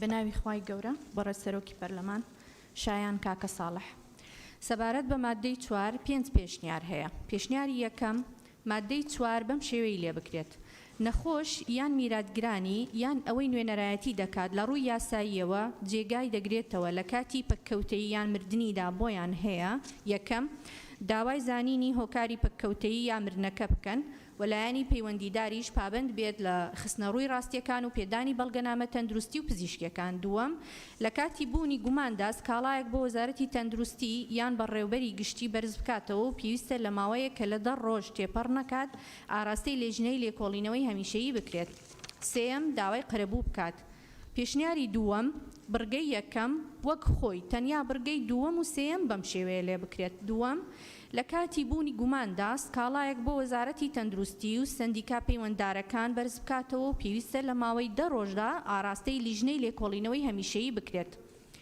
سێم داوای قەرەبوو بکات لە دەستگا تەندروستیەکان یان کەسی پەیوەنددار کە لە ئەنجامی هەڵەی چارەسەری پزیشکی و تەندروستی یان تەکنیکی ڕوویداوە بە مەرجێک بە بڕیاری دادگا چەسپێنرابێت پێشنیاری سێم بڕگەی یەکەم و دووەم بکرێتە یەک بە زنجیرەی بڕگەی یەکەم و بڕگەی سێم بکرێتە بڕگەی دووەم بەم شێوەی خوارەوە یەکەم داوای زانینی هۆکاری پەککەوتەیی یا مردن کەسی پلەیەکی نەخۆش یا میراتگرانی مافی سکاڵاکردنیان هەیە بە مەرجێک سکاڵاکە لە ماوەی 10 ڕۆژدا یەکلا بکرێتەوە دووەم داوای قەرەبووی مادی و معنەوی بکات کە لە ئەنجامی هەڵەی چارەسەری پزیشکی و تەندروستی یا تەکنیکی ڕوویداوە بە مەرجێک بە بڕیاری دادگا چەسپێنرابێت پێشنیاری چوارەم وەک خۆی مادەی 4 بریکاری کەسی نەخۆش یا میراتگرانی لە کاتی پەککەوتەیی و مردنیدا بۆیان هەیە یەکەم داوای زانینی هۆکاری پەککەوتەیی یا مردنەکە بکەن وەلایانی پەیوەندداریش پابند دەبێت لە خستنەڕووی ڕاستیەکان و پێدانی بەڵگەنامەی تەندروستی و پزیشکیەکان دووەم لە کاتی بوونی گوماندا سکاڵایەک بۆ وەزارەتی تەندروستی بەرز بکاتەوە و پێویستە لە ماوەی 10 ڕۆژدا ئاراستەی لیژنەی لێکۆڵینەوەی هەمیشەیی بکرێت سێم داوای قەرەبوو بکات کە لە ئەنجامی هەڵەی چارەسەری پزیشکی و تەندروستی یان تەکنیکی ڕوویداوە بە مەرجێک بە بڕیاری دادگا چەسپێنرابێت پێشنیاری پێنجەم پێشنیاری هەردوو لیژنەی تایبەتمەند مادەی 4 بەم شێوەی لێ بکرێت مادەی 4 یەکەم نەخۆش یان شوێنگرەوە یاساییەکەی لە کاتی پەککەوتەیی و میراتگرەکانی لە کاتی مردنیدا دەتوانن یەک داوای زانینی هۆکاری پەککەوتەیی یا مردنەکە بکەن و دامەزراوەی تەندروستی پابند دەبێت بە خستنەڕووی ڕاستیەکان و پێدانی بەڵگەنامە تەندروستی و پزیشکیەکان دووەم لە کاتی بوونی گوماندا سکاڵایەک بۆ وەزارەتی تەندروستی بەرز بکاتەوە و پێویستە لە ماوەی 7 ڕۆژدا ئاراستەی لیژنەی لێکۆڵینەوە بکرێت دووەم لیژنەی لێکۆڵینەوە لە ماوەیە کە لە 7 ڕۆژ تێپەڕ نەکات دەست بە لێکۆڵینەوە دەکات و لە ماوەیە کە لە 30 ڕۆژ تێپەڕ نەکات لێکۆڵینەوەی زانستی و پیشەیی سەبارەت بە سکاڵاکە تەواو دەکات خاڵی دووەم لیژنەی لێکۆڵینەوە ڕاستپاردەکانی دەخاتە بەردەم وەزیر بۆ وەرگرتنی ڕێوشوێنی یاسایی و کارگێڕی بەرامبەر دامەزراوەی تەندروستی یان هێزکاری تەندروستی لە ماوەیەک کە لە 7 ڕۆژ تێپەڕ نەکات. سێم زیان لێکەوتوو دەتوانێت داوای وەرگرتنی وێنەیەکی راپۆرتی کۆتایی لیژنەی لێکۆڵینەوە بکات. سێم دەکا بڕگەی سێم بە مەبەستی وەرگرتنی قەرەبوو زیان لێکەوتوو دەتوانێت لە بەردەم دادگای تایبەتمەند داوای یاسایی پێشکەش بکات. دادگا دەتوانێت پشت بە راپۆرتی پەسەندکراوی لیژنەی لێکۆڵینەوە ببەستێت بۆ یەکلاکردنەوەی سکاڵاکە. سپاس. بەڵێ زۆر سوپاس. بەڕێزان ئەندامانی پەرلەمان سەبارەت بە مادەی 4 هەر ئەندامێکی بەڕێزی پەرلەمان لەگەڵ پێشنیاری یەکەمە با دەست بەرزکاتەوە. کەسی لەگەڵ نییە. هەر ئەندامێکی بەڕێزی پەرلەمان لەگەڵ پێشنیاری دووەمە با دەست بەرزکاتەوە. کەسی لەگەڵ نییە. هەر ئەندامێکی بەڕێزی پەرلەمان لەگەڵ پێشنیاری سێمە با دەست بەرزکاتەوە. کەسی لەگەڵ نییە. هەر ئەندامێکی بەڕێزی پەرلەمان لەگەڵ پێشنیاری چوارەمە وەک خۆی با دەست بەرزکاتەوە. بەڵێ یەک کەسی لەگەڵە. هەر ئەندامێکی بەڕێزی پەرلەمان لەگەڵ پێشنیاری پێنجەمە پێشنیاری هەردوو لیژنە با دەست بەرزکاتەوە.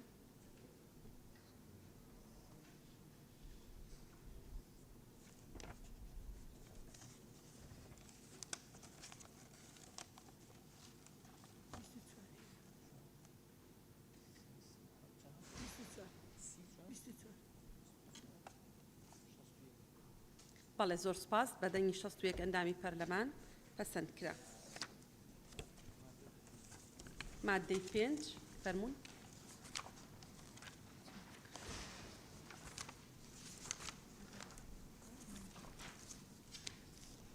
دکتۆرە خان فەرموون. بەڵێ سەبارەت بە مادەی 5 4 پێشنیار هەیە. پێشنیاری یەکەم وەک خۆی تەنیا دەستەواژەی منداڵی نەخۆش بکرێتە نەخۆشی منداڵ. پێشنیاری دووەم وەک خۆی تەنیا لە بڕگەی چوارەمدا دەستەواژەی بەردەستەکانی لابرێت. پێشنیاری سێم وەک خۆی مادەی 5 وێڕای ئەم مافانەی لەم یاسایەدا هاتوون منداڵی نەخۆش ئەم مافانەی خوارەوەیان هەیە. یەکەم ئامێر و کەرەستە و پێداویستی پزیشکی تایبەتی بەردەست لە ناو دامەزراوەی تەندروستی بۆ دابین بکرێت. دووەم پارێزگاری لێ بکرێت لە سەرجەم جۆرەکانی ئەزیەتدان لە کاتی پشکنین یا چارەسەری لە ناو دامەزراوەی تەندروستیدا. سێم هاوڵێکی هەبێت لە کاتی مانەمەوەی لە دامەزراوەی تەندروستی جگە لە هەردوو بەشی چاودێری چڕ و بەشی منداڵە ناکامەکان. چوارەم سەرجەم لە ناوکەوانە ڤاکسین پێکوتە بەردەستەکانی بۆ دابین بکرێت لە قۆناغەکانی تەمەن بەبێ بەرامبەر. پێشنیاری چوارەم پێشنیاری هەردوو لیژنەی تایبەتمەند مادەی 5 وەک خۆی تەنیا پێشەکی مادەکە و بڕگەی چوارەم بەم شێوەیە لێ بکرێت. یەکەم پێشەکی وێڕای ئەو مافانەی کە لەم یاسایە و یاسا بەرکارەکاندا هاتوون هەر منداڵێکی نەخۆش مافی هەیە. دووەم گۆڕانکاری دووەم. چوارەم دابینکردنی سەرجەم پێکوتە پێویستەکان واتە بڕگەی چوارەم دەگۆڕێ وای لێ دەکرێت. دابینکردنی سەرجەم پێکوتە پێویستەکان لە قۆناغە جیاوازەکانی تەمەن لە کەرتی گشتی بەبێ بەرامبەر. بەڵێ زۆر سپاس. سپاس بۆ بەڕێزە. بەڕێزان ئەندامانی پەرلەمان بۆ مادەی 5 هەر بەڕێزێک لەگەڵ پێشنیاری یەکەمە با دەست بەرزکاتەوە. کەسی لەگەڵ نییە. هەر بەڕێزێک لەگەڵ پێشنیاری دووەمە با دەست بەرزکاتەوە. بەڵێ کەسی لەگەڵ نییە. هەر بەڕێزێک لەگەڵ پێشنیاری سێمە وەک خۆی. کەسی لەگەڵ نییە. ئەو پێشەکیە دەبێت لا ببرێ بەڕێزان لە لیژنە تایبەتمەندەکان ینی نایەوێ ئەو پێشەکی دوو نوقطە. هەر کەسێک لەگەڵ پێشنیاری چوارەمە پێشنیاری لیژنە تایبەتمەندەکان با دەست بەرزکاتەوە.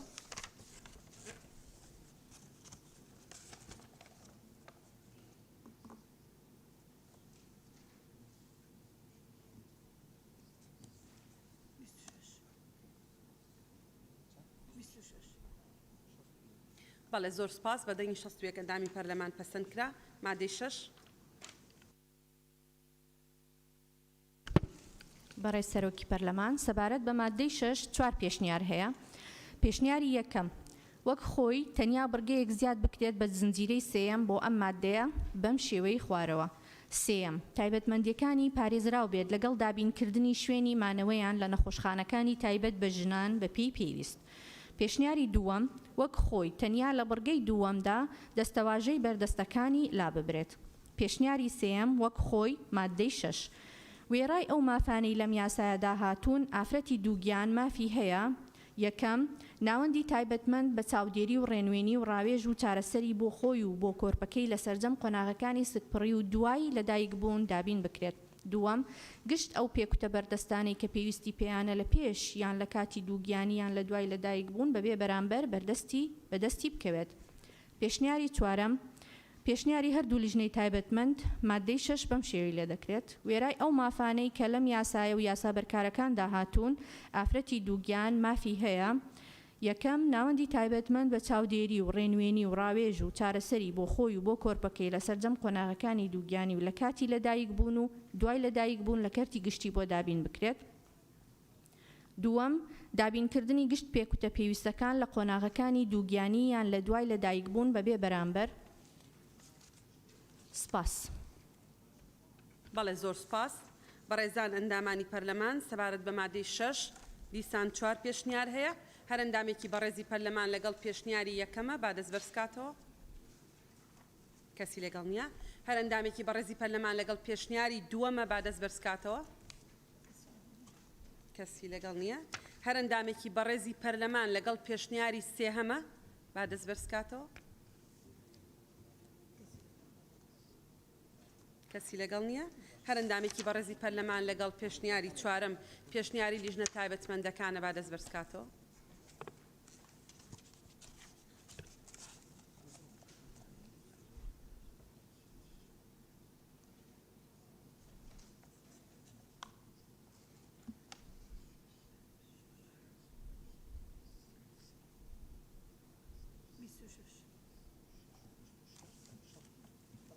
بەڵێ سپاس بەدەنگی 62 ئەندامی پەرلەمان پەسەند کرا.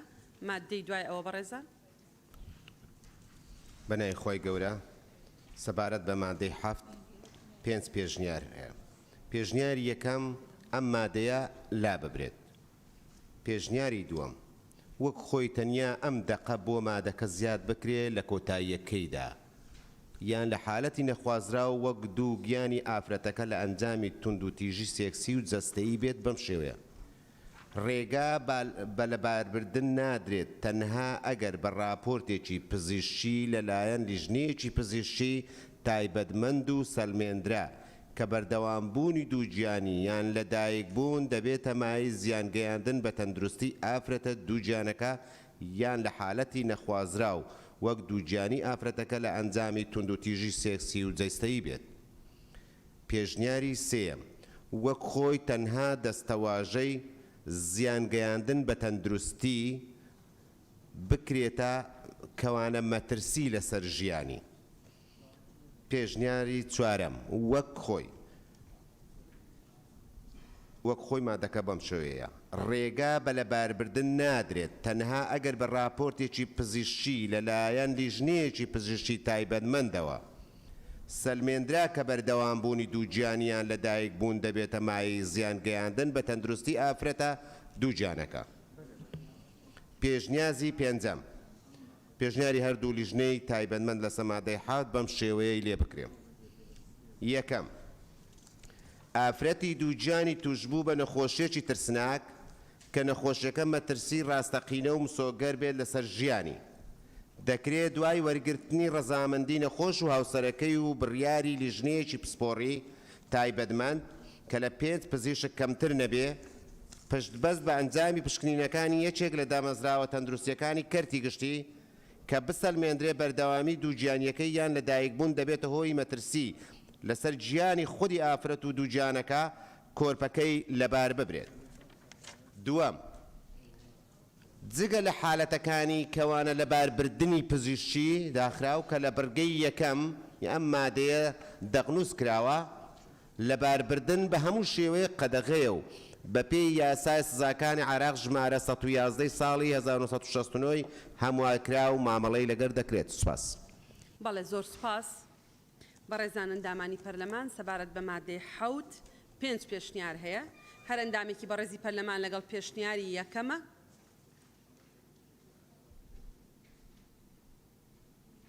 بەڵێ 5 کەس. هەر بەڕێزێک لەگەڵ پێشنیاری دووەمە. 1 کەس. هەر بەڕێزێک لەگەڵ پێشنیاری سێمە. 2 کەس. هەر بەڕێزێک لەگەڵ پێشنیاری چوارەمە. 1 کەس. هەر بەڕێزێک لەگەڵ پێشنیاری پێنجەمە، پێشنیاری لیژنە تایبەتمەندەکان.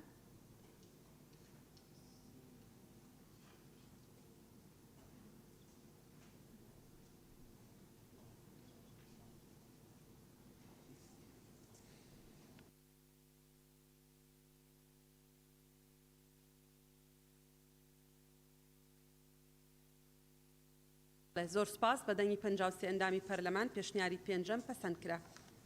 مادەی 8. مادەی 8 دوو پێشنیاری هەیە. پێشنیاری یەکەم و خۆیەتی کە دەکا بەم شێوەیە بێ. نەخۆش بەم ئەرکانەی خوارەوە پابەند دەبێت. یەکەم، پابەتبوون بە یاسا و ڕێنمای و ڕێکارە ناوخۆیەکانی دامەزراوە تەندروستیەکان.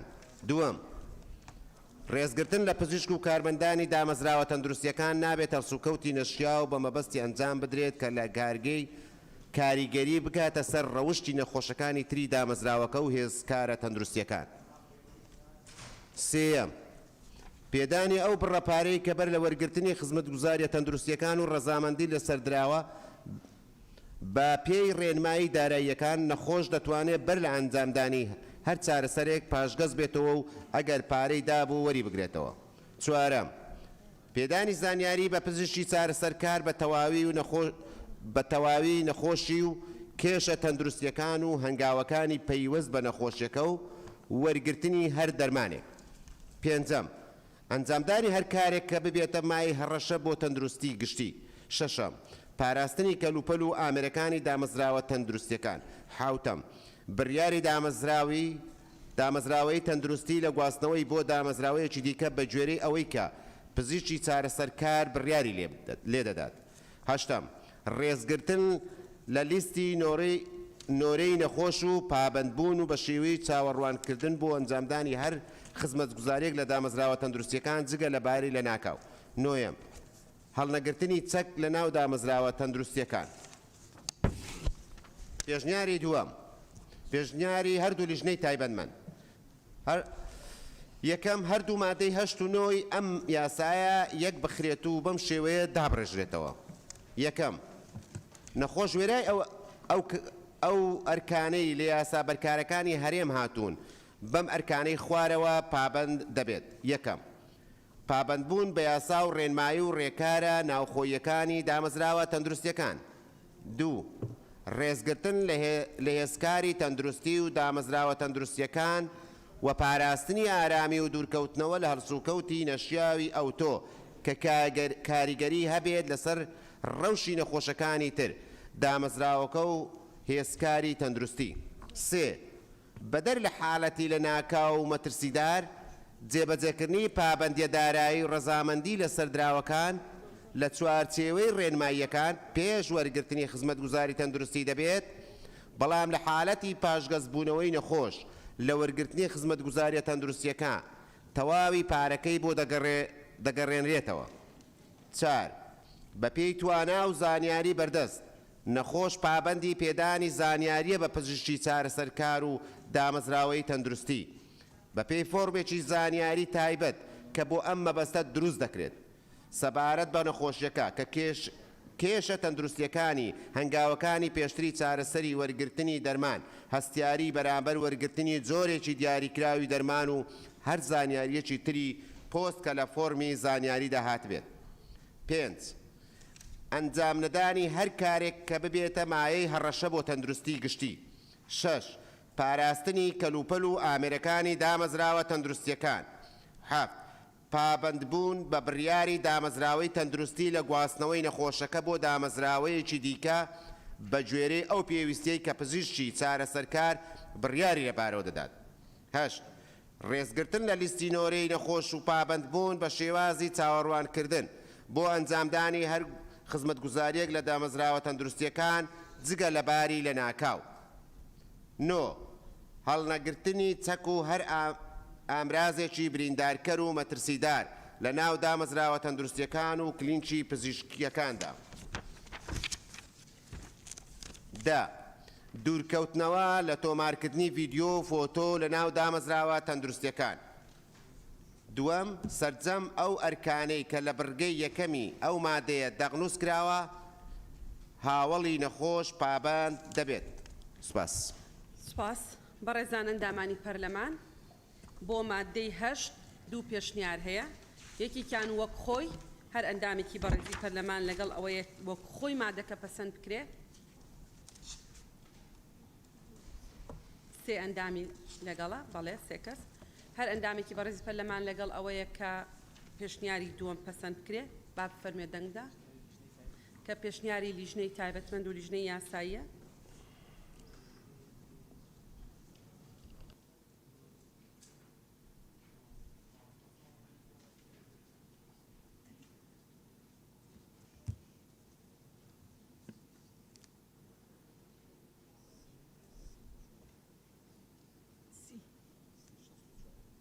بەڵێ زۆر سپاس بەدەنگی 64 ئەندامی پەرلەمان پەسەند کرا. مادەم ئەو مادەیە بە پێشنیاری دووەم پەسەند کرا مادەی نۆ نامێنێ چکە پێشتر بووە بە بڕگەیەک لە مادەی 8 مادەی دا فەرمونون.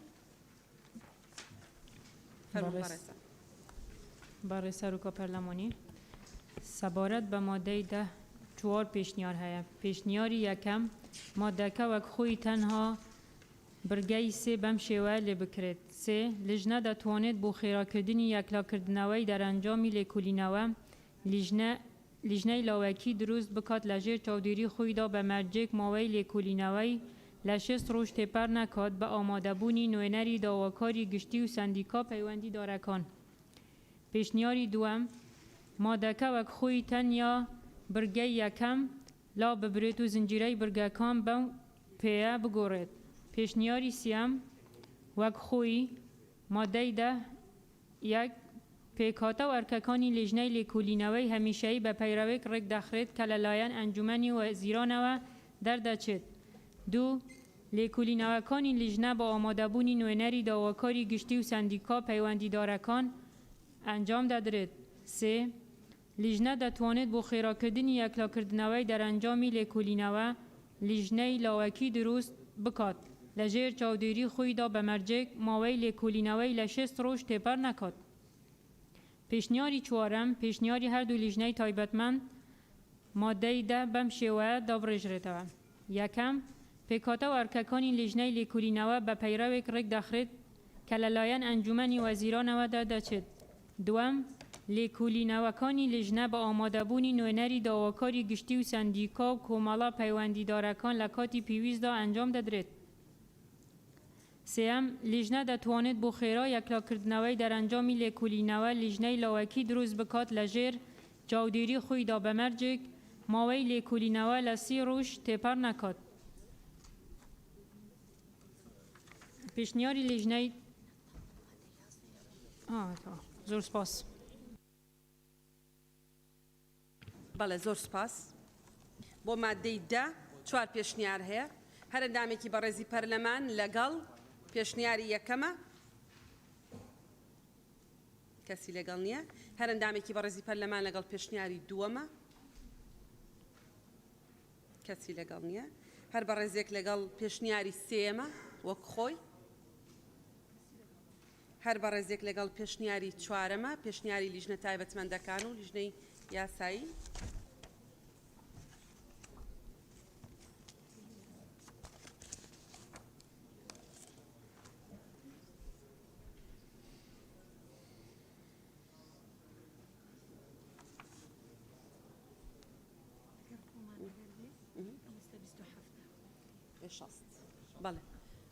بەڵێ بە دەنگی 6 ئەندامی پەرلەمان پەسەند کرا. سپاس. مادەی دوای ئەوە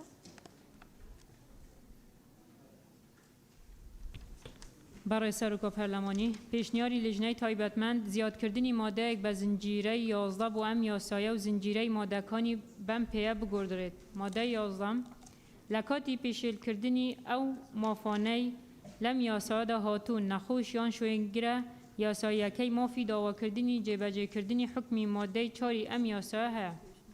سپاس. بەڵێ زۆر سپاس بەڕێزان ئەمە تەنها یەک پێشنیار هەیە لەگەڵبوون و دژە خەینە دەنگدان چەند ئەندامی بەڕێزی پەرلەمان لەگەڵ ئەوەی ئەو مادەیە زیاد بکرێ مادەی 11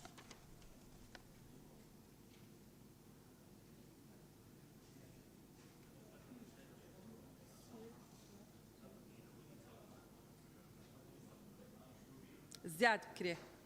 بەڵێ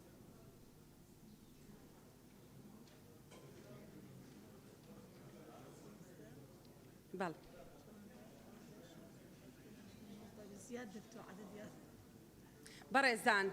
بەڕێزان مادەی 4 بە واضحی ئەڵێ لە کاتی پەکەوتەیی و مردنە لە کاتی پەکەوتەیی و مردنە لیژنەی لێکۆڵینەوە دروست دەکرێ سکاڵا دەکرێ دەچێتە مەحکەمە. مادەی تایبەت بە مافەکان وردەکاری زۆرتیایە یعنی ئەبێ خزمەتگوزاری پێشکەش بکرێ بێ پێشوازی بۆ دابین بکرێ و ئیلە ئاخریهی.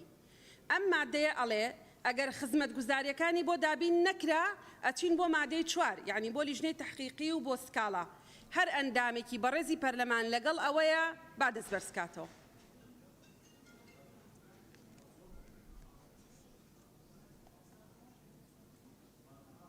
لەگەڵ ئەوەیە بچین بۆ مادەی سکاڵا هەر ئەندامێکی بەڕێزی پەرلەمان لەگەڵ ئەوەیە کە ئەگەر خزمەتگوزاریەکان و پێداویستیەکان و مافەکان دابین نەکرا بچین بۆ مادەی 4 کە تایبەتە بە پەککەوتەی و مردن با دەنگ بە زیادکردنی مادەکە بدا.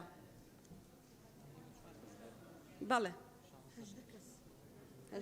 16 بەڵێ 34 ئەندامی بەڕێزی پەرلەمان لەگەڵەوەی زیاکرێ کێ دژە؟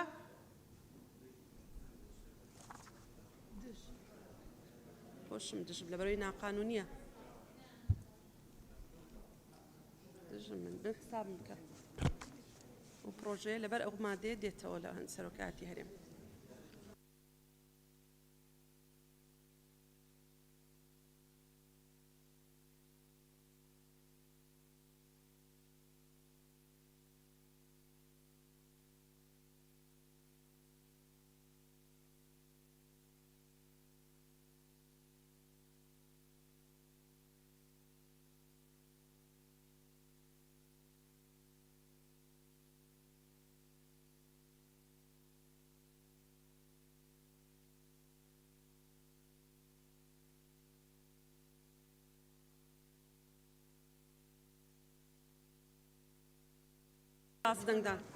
بەڵێ بەڕێزان هەر کەسێک دژە لەگەڵەوەی ئەو مادەی تیابێ با دەنگ بدا فەرمونون.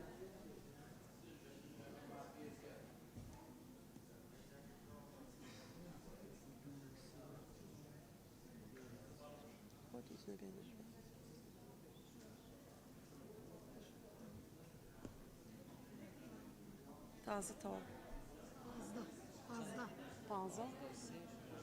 بەڵێ بەڵێ 21 کەس دژە کەواتە مادەکە دادەنرێ. بەڵێ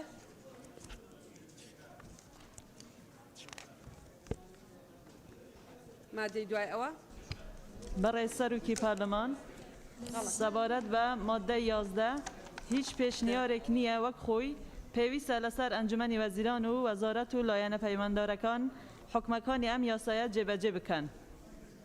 بەڕێزان مادەی 11 هیچ پێشنیارێک نییە بەڕێزێک لەگەڵێتی وەکۆی بەڕێزیان خوێندەوە.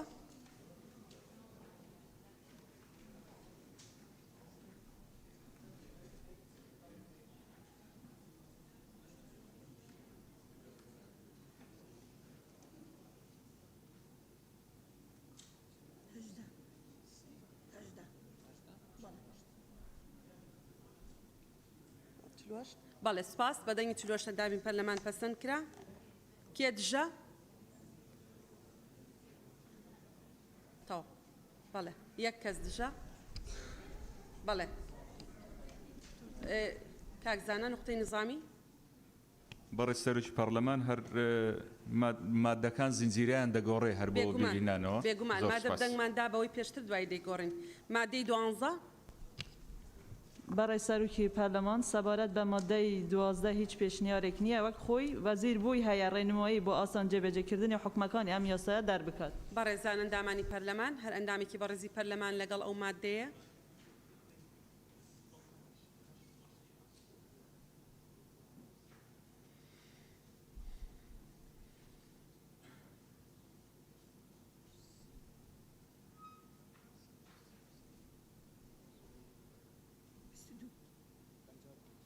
سپاس بەدەنگی 55 ئەندامی پەرلەمان پەسەند کرا. کێ دژە؟ کەس ئەبوو پێش ئەوەی بڵم پەسەند کرا بڵێم کێ دژە؟ کەس. بەڵێ. مادەی 13.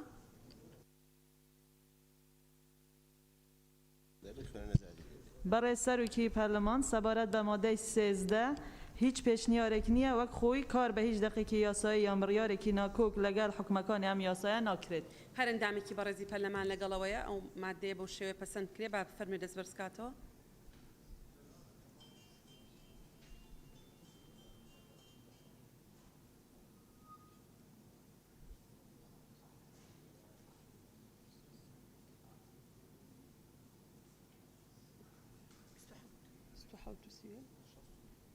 شصت و دو.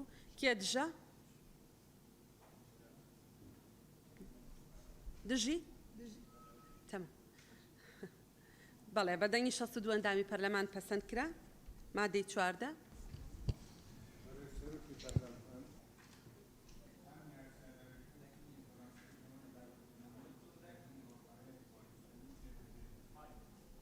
بەڵێ. ئەم یاسایە لە ڕێکەوتی بڵاوکردنەوەی لە ڕۆژنامەی فەرمی وەقاعی کوردستان جێبەجێ دەکرێت. هەر ئەندامێکی بەڕێزی پەرلەمانی لەگەڵە با دەست بەرزکاتەوە.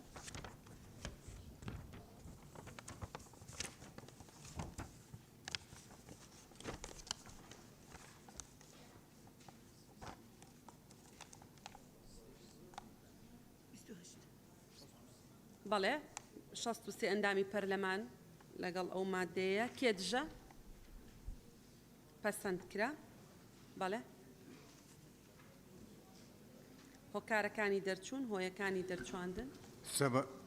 بەڕێز سەرۆکی پەرلەمان سەبارەت هۆیەکانی دەرچواندن سێ پێشنیار هەیە. پێشنیاری یەکەم بەم شێوەیە داڕێژراوە لە پێناوی چەسپاندنی بنەماکانی مافی مرۆڤ و پاراستنی مافی نەخۆش دیاریکردنی ئەرکەکانی لە پێناوی فراهەمکردنی پێویستیە تەندروستیەکانی جستەیی عەقلەیی و دەڕوونی و کوی دانیشتوانی هەرێمی کوردستان و بەبێ ڕەچاوکردنی هەر جیاوگیەکی سیاسی و کۆمەڵایەتی و ڕەگەزی بوو کوی دانیشتوانی هەرێمی کوردستان و کاراکردنی ڕۆلی حکوومەت و دامەزراوە تەندروستیەکان لە چاودێریکردنی گەشەپێدانی گیانی بەرپرسیارەتی بە شێوەیەک کە لەگەڵ پێشکەوتنی زانستی پزیشکی هاوچەرخ بگونجێت ئەم یاسایە دەرچواندرا.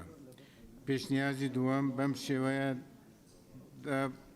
داڕێژراوەتەوە لە سونگەی بنەماکانی ئاینی پیرۆزی ئیسلام و سیستەمی گشتی و ئاداب و بنەماکانی مافی مرۆڤ بۆ پاراستنی ماف و ئەرکی نەخۆش و لە پێناوی فراهەمکردنی پێویستیە تەندروستیەکانی جەستە و عەقل و دەڕوونی نەخۆش و کەمکردنەوەی بارگرانی دارایی و کاراکردنی ڕۆلی حکوومەت و دامەزراوە تەندروستیەکان لە چاودێریکردن و گەشەپێدانی گیانی بەرپرسیارەتی کە بە شێوەیەک لەگەڵ ڕەوتی سەردەم و پێشکەوتنی زانستی پزیشکی و هاوچەرخدا بگونجێت ئەم یاسایە دەرچێندرا.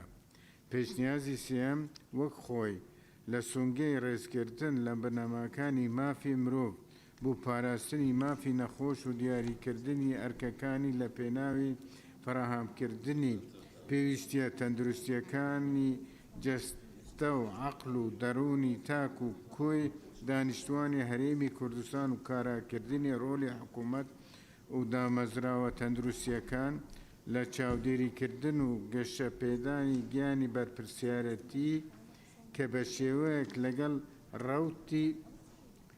ڕەوتی سەردەم و پێشکەوتنی زانستی پزیشکی هاوچەرخ دا بگونجێت ئەم یاسایە دەرچێندرا زۆر سوپاس سپاس بۆ بەڕێز سەبارەت بە هۆیەکانی دەرچواندن هەر ئەندامێکی بەڕێزی پەرلەمان لەگەڵ پێش بەڵێ هەر ئەندامێکی بەڕێزی پەرلەمان لەگەڵ پێشنیاری یەکەمە با دەست بەرزکاتەوە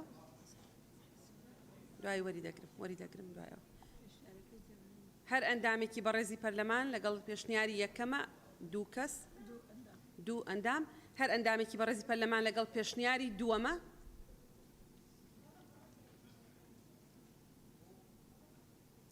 شش ئەندام هەر ئەندامێکی بەڕێزی پەرلەمان لەگەڵ پێشنیاری سێمە وەک خۆی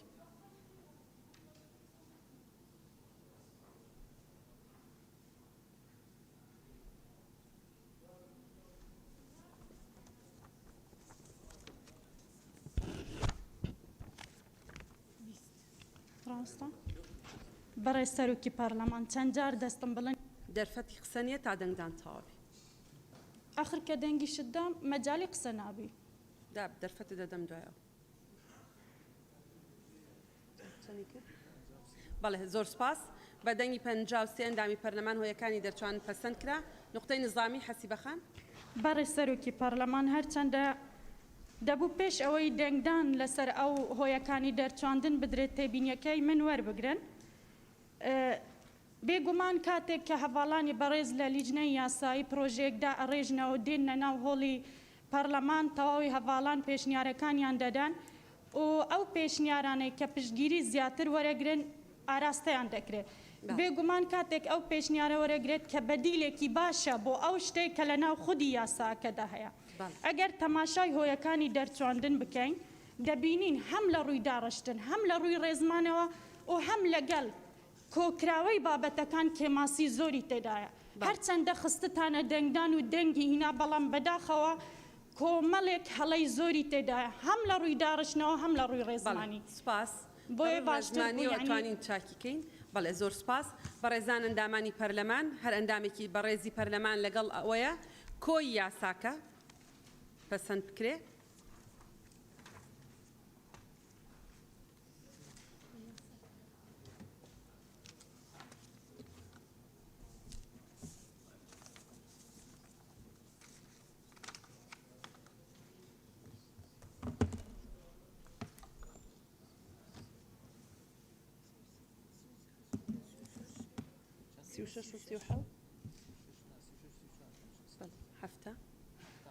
بەڵێ سپاس بەڕێزان بەدەنگی هەفتە ئەندامی پەرلەمان پەسەند کرا پیرۆزبایی لە خۆمان و لەگەلی کوردستانەکەین بە بۆنەی پەسەندکردنی پێشنیازە یاسایی ماف و ئەرکەکانی نەخۆش لە هەرێمی کوردستان عێراق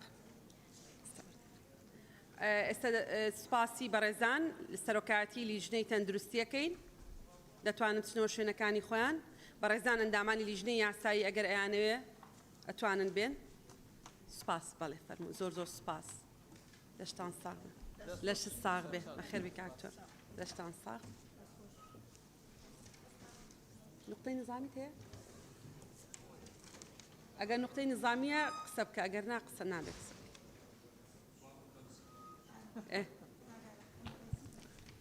دکتۆرە بوو بەرەبەرە سەرۆکی پەرلەمان من وا دەبینم لە دانیشتنە و دانیشتنی ڕابردوش مە دوو هەڵەی گەورەمان کرد بەڕاستی لە نەتیجەی ئەوە تێنۆ یین و دەنگیش دەدەین من وا هەز دەکەم هەندێک جار لە مادەیەک یان فەقەرەیەک بەرادەرانی ئێمە ڕەنگە مەبەستەکیان نازانن یان تەوزیح نەکراوە دەنگیش ئەدەن یان دش ئەبن ئەوەی تێبینی سەرۆکی هەرێم دەربارەی مادە هوشبەرەکان کە شخصێک لە خێزانێکدا بەکاربێنێت ڕەنگە ماڵەکە هەموو بۆرجی بدات یعنی ئەوە هەڵەیەک بوو کردمان ئەگەر زانی بێتیان ئیشەکە دەکات بەڵام سەرۆکی پەرلەمان ئێمە کۆمەلگایەکی داخرا و عشیرین ئەوەی لێرە لەوەلی ئەمریکای ئەترسێت ئەوەندە لە قانون و حکومە ناترسێت ئەوەی بوو ئێستاش داوا لە جانابتان دەکەم لە کوی پروژه یاساکیان پێشنیازە فەقەرەیەک یان مادەیەک یان دووخۆڵ ئەوەندە هەستیارە کە پێویستی ڕوونکردنەوە بێ جانابتان پێش ئەوەی بخرێتە دەنگدان ڕوونکردنەوە بدەن وا بزانم ئێستا ڕئیس زۆربەیان پێچەوە نەبووە بەس دەنگی لەسەردەوە بەس ڕوونکردنەوەماندا وەوتمان ئەو مادەی چوارە تایبەتە بە حاڵەتی پەککەوتەی و مردن و تایبەتە بە دوو حاڵەتی بە تەحدید کراوی ئێمە مافەکانی تریکە لە مادەی مافەکانی نەخۆشە هاتوون تایبەتە بە نەخۆشێکی ئاسایی کە تەنانەت بەتەنها بۆ تێستێک دەڕوا بەتەنها بۆ وەرگرتنی پێکوتەیەک ئەڕوا تایبەتە بە هەموو ئەو مافانەی کە لە خوار پەککەوتەی و لە خوار مردنەوەن تەوزیحمان کرد بەڵام ئێوە هەر دەنگتاندا بەڵێ بەڕێزان دەچینە سەر جێبەجێکردنی بڕگەی دۆمی بەرنامەی کارەکە بەڵێ کاک دیاری ئەنوەر بەڕێسەرۆکی پەرلەمان بە پێی مادەی 56 لە پەیڕەوی ناوخۆی پەرلەمانی کوردستان ئەندام دەتوانێت بە پشتبەستن بە یەکێک لە مادە و برگەکانی دەستور و یاسا بەرکارەکان یان یەکێک لە مادەکان برگەکانی ئەم پەیڕەوە واتە نقطە نیزامی بگرێ بەڵام بەڕێسەرۆکی پەرلەمان زۆربەی بە تایبەت هەر ئەمڕۆ بۆ نمونە چەندین ئەندام قسەیان کرد و بە بێەوەی هیچ برگە و مادەیەکی نەیاسایی ئەم پەیڕەوی ناوخۆی پەرلەمانی کوردستانە کەمە پێشێلی پەیڕەوی ناوخۆی پەرلەمانی کوردستانە و زۆر جارێمە بە پێم پەیڕۆ بە پێی خاڵ و بڕگەکانی کەمانی قسەکەی ناڵی بەڵام زۆر جار قسە دەکرێت نە پەیوەندی بە بابەتی دانیشتنەکەەوە هەیە نە بە گفتوگۆکەوە و بە بێەوەی هیچ خاڵێکی ئەم پەیڕۆی ناوخۆی پەرلەمانی کوردستانە یان یاسا بەرکارەکانی تێدا بە قسە دەکەن سپاس ئێمە کە بە حرفی پەیڕەوی ناوخۆ جێبەجێەکەین کلیپمان لەسەر دەرەکەن ئەیکەن مۆنتاجەکرێ و تەرتیبەکرێ و دائەندێ کە بە حرفی جێبەجێیەکەین بۆ هەمووان وەکو یەک جێبەجێیەکەین کە دەرفەتە دەین هەنێکتان ناڕازین ئەوانەتان کە ناڕازین حەقی خۆتانە حەقی خۆتانە دانیشتنی پێشوو ئێمە مادەی 56مان بەدەق خوێندەوە کە نقطەی نیزامی چییە پێشەوەی ئەندامەکە دەرفەتی بدەم قسە بکاڵم نقطەی نظامیت هەیە ئەڵێ بەڵێ کە دەرفەتێ دەم قسە بکە دەزانم هەنێکی نقطەی نظامی نییە پێڵم سپاس دەست خۆش ئەمەیە بەڕێزەوە کۆتایی پێبێنێ بۆی بەریەکەوتن لە بینمانە دروست نەبێ ئەگی نازانم حرفەن کامە نقطەی نظامیە کامە نقطەی نظامی نییە کامەش ئیستیغلالکردنی نقطەی نظامیە بۆ قسەکردن هەمووی ئەزانم بڕوا بکە بەڵام ئەمەوێ ئەو بەریەکەوتنە لە بینی من و ئێوە ڕوو نەدا چکە ئێمە و ئێوە هەمومان لەناو یەک کەشتیین پێکەوەین زۆر سپاس بەڵێ بەڕێز دکتۆر بژار فەرمونون مادەی پێنجەم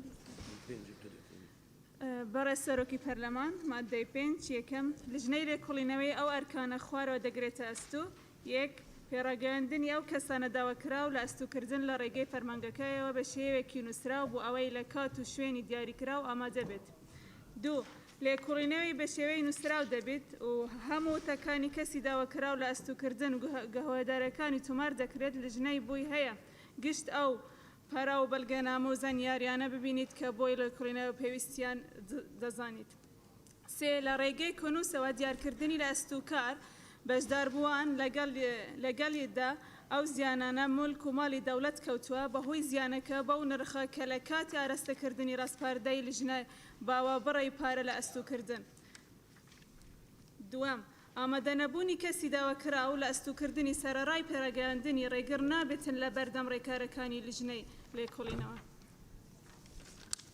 سێەم لژنەی لێکۆڵینەوەی بۆی هەیە پشت بە کەسانی شارەزا و تایبەتمەند ببەستێت بۆ دیارکردنی بەرپرسیارەتی ئەو کەسانە داواکراو لە ئەستوکردن و مەزاندەکردنی بەهای ئەو زیانانە بەر ملک و ماڵەتی دەوڵەت کەوتووە سپاس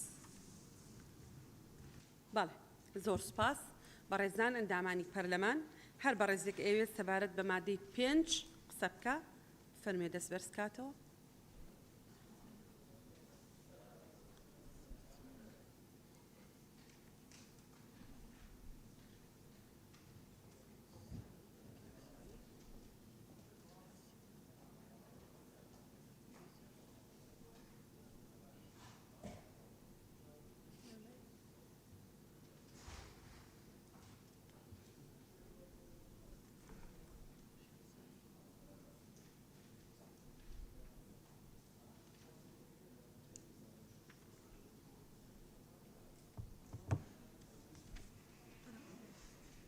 بەڵێ بەڕێزان ناوەکانە خوێنمەوە کاک سەعید حەسیبە خان گولیزار خان کاک شێخ زاهیر سەرچنار خان دکتۆر ئیسماعیل بەڵێ کاک سەعید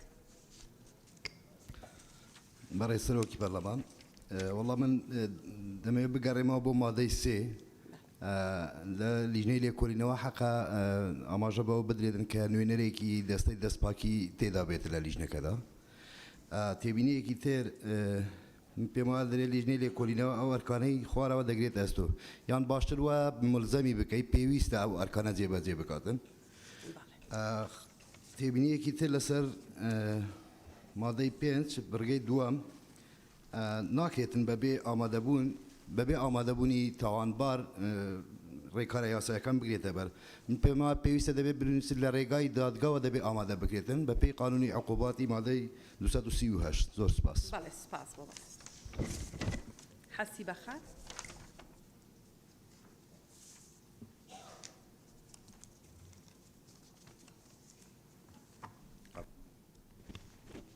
بەڕێز سەرۆکی پەرلەمان مادەی پێنجەم لێرانەدا سێ بڕگەیە بڕگەی یەکەمیش سێ خاڵی بۆ داناوە من کۆکراوەی تەواوی پوختەی ئەو بابەتەم بەم شێوەیە داڕێشتووە لیژنەی لێکۆڵینەوە ئەم ئەرکانەی خوارەوە دەگرێتە ئەستۆ یەکەم ئاگادارکردنەوەی کەسی لە ئەستۆکراو لە ڕێگەی فەرمانگەکەیەوە بە شێوەی نووسراو بۆ ئەوەی لە کات و شوێنی دیاریکراو ئامادە بێت هەروەها لە کاتی ئامادە نەبوونی کەسی لە ئەستۆکراو ڕێگرینا بێت لە بەردەم ڕێکارەکانی لیژنەی ڕاستپێراو بۆ مەبەستی لێکۆڵینەوە دووەم لێکۆڵینەوەکان بە شێوازی نووسراو دەبن و تیایدا تەواوی وتەکانی کەسی لە ئەستۆکراو گەواهی دەرەکان تۆمار دەکرێن لیژنەی ڕاستپێراو بۆی هەیە تەواوی ئەو بەڵگەنامە و زانیاریانە ببینێت کە بۆ مەبەستی لێکۆڵینەوە پێویستن سێەم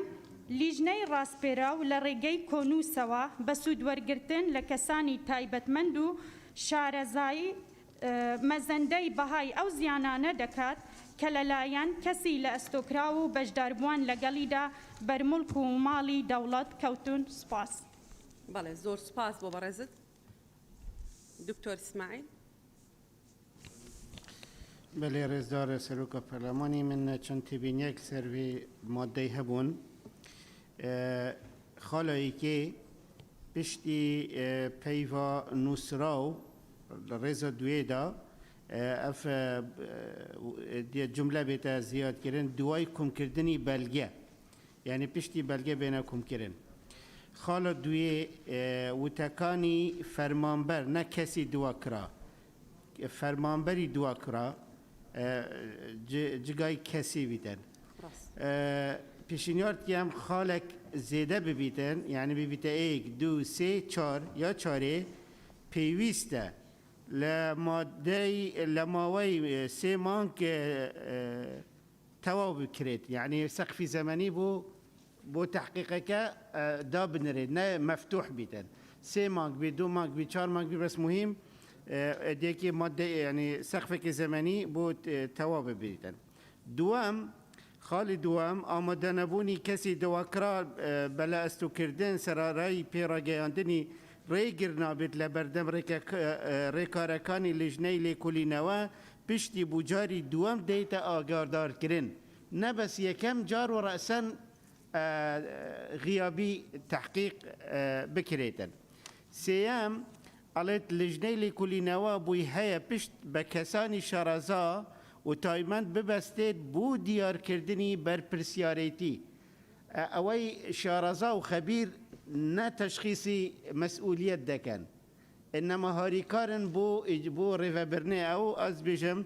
بو دیار کردنی بر پرسیاریتی ابید حذف ببیت بو ریوبرنا کاری لجنه و هر لویر خاله نقطه بیت دانادن و هند زید اودیا زیده او زور سپاس بله سپاس بو بارزت گولی زرخان بەڕێز سەرۆکی پەرلەمان مادەی پێنجەم خاڵی یەکەم نقطەی یەکەم پێڕاگەیاندنی ئەو کەسەی داواکار کەس کێیە کەس بە شکلێکی عام دێت ئەبێت دیاری بکەین چونکە کەسی سروشتیمان هەیە کەسی معنەویشمان هەیە کەسی سروشتی لێرەدا فەرمانبەرە دەبێت بنووسین فەرمانبەری هەمیشی یان گرێبەست هەروەها خاڵ سێیەمی بەڕێی من زۆر مەفهوم نەبوو ئێعادەی سیاغەی بکرێ خاڵی دووەم ئامادە نەبوونی کەسی داواکار بە لە ئەستۆگرتنی بەبێ بیانووی ڕەوا چونکە ئەمە لە یاسادا مهمە بدون عذر مەشروع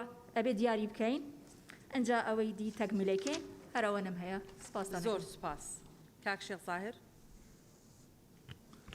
بە ناوی خۆی گەورە بەڕێ سەرۆکی پەرلەمان من تێبینیم لەسەر مادەی 5 یەکەم سێم لە ڕێگەی کۆنووسەوە دیاریکردنی لە ئەستۆکار و بەشداربووان لە گەلیدا ئەو زیانانەی بەر ملک و ماڵی دەوڵەت کەوتون بەهای زیانەکان بەو نرخەی کە لە کاتی ئاراستەکردنی ڕاستپاردەی لێژنەباوە بڕی پارە لە ئەستۆ دەکرێت بە پێی مادە 13 ئەم یاسایە لەسەر گشت ئەو دۆسیانەی کە بە پێی یەک یاسا بەرکارەکان لەژێر لێکۆڵینەوەدان و بڕیاری لە ئەستۆگرتنیان بۆ دەرنەچووە دوو ئەوانەی کە بڕیاریان بۆ دەرچووە و بڕی قستەکانیان بە تەواوەتی وەرنەگیراوەتەوە سێ ئەوانش کە تا ئێستا دۆسیەی لێکۆڵینەوەیان بۆ نەکراوە و پیادە دەکرێت واتە ئەم یاسایە ئەثەرێکی ڕزعی هەیە دەگەڕێتەوە دواوە لەسەر ئەو مەلەفانەی کە هێشتان یاسایەکە دەرنەچوە لە پێش دەرچوونی یاسایەکە دەگرێت دووەتە زانگەاندن لە پێش دەرچوونی ئەم یاسایە بە ملک و ماڵی دەوڵەت گەیشتون جێبەجێ دەکرێت کە ئەمەش بەدەرە لە قاعدەی ليس للقوانين أثر رجعي ما لم ينص على خلاف ذلك بويا بيشنياز دكم كبري بهاي زيان جاندنكا لكاتي روداني زيانكا واتا لو كاتي كزيانكا رودا لو كاتا نرخك دياري بكريت نقل كاتي آراستا كردني ليجنكا چونكا أما زيادة لقى مبدأ شرع وعدالة وإنصاف أجنزيت وبري بهاي زيان جاندنكا لكاتك بوكاتي شتر أجورت زور سباس بالي سباس بو برزت سرچ نارخان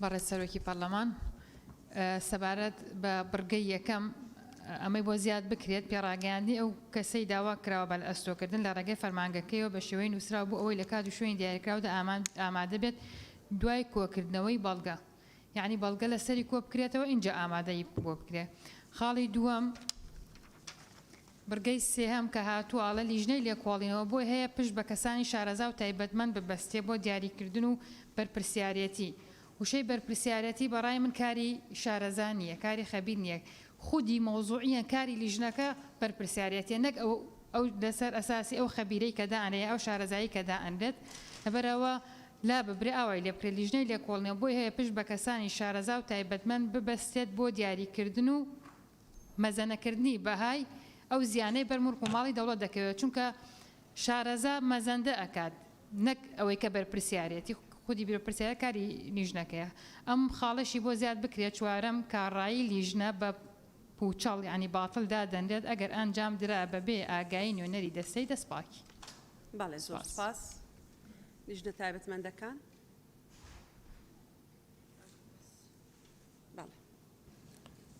بەڕێز سەرۆکی پەرلەمان ئێمە ئیسێبێنێکمان نیە ڕایەکانیان دەنووسین و ئیتر دەکەینە پێشنیاری جیا بۆ ڕۆژی دەنگدان سپاس بەڕێز سەرۆکی پەرلەمان سەبارەت بە برگەی دووەم کە باس لەوە کرا کە پێویستە کە باسی وتەکانی کەسی کراوە کەس لێرەدا مەبەسمان نتاقی سەریانی ئەم یاسایە دیاری کراوە فەرمانبەرە و ڕاستپێردراوە بۆ ڕۆژەی گشتی ئەوانە بڕیاری لە ئەستوکردن لەسەریان دەرەچیت بووە لێرە وازەحە کە باسی کێ ئەکاتن یان فەرمانبەرە یان ڕاستپێردراوە بە ڕۆژەی گشتی ئەگەر تەنها بڵێن هەندێک بەڕێز باسی ئەوە کرد کە دەبی بنووسرێت فەرمانبەر ئەوە ڕاستپێردراویش دەگرێتەوە ناکرێت بڵێن بەس باسی فەرمانبەر بکەین لێرە سەبارەت بە حکمی غیابیش ئاساییە کە حەسەب قانونی ئوسول محاکەمە جەزایی کە حکمی غیابی لە داوایەکدا ئزدار بکرێتن سپاس باڵێ زۆر سپاس مادەی دوای ئەوە بەڵێ بەڕێز وەزیری هەرێم بۆ کاروباری پەرلەمان دوای بە خێراتن فەرموونە گەر تێبینیتان هەیە بەڕێز سەرۆکی پەرلەمان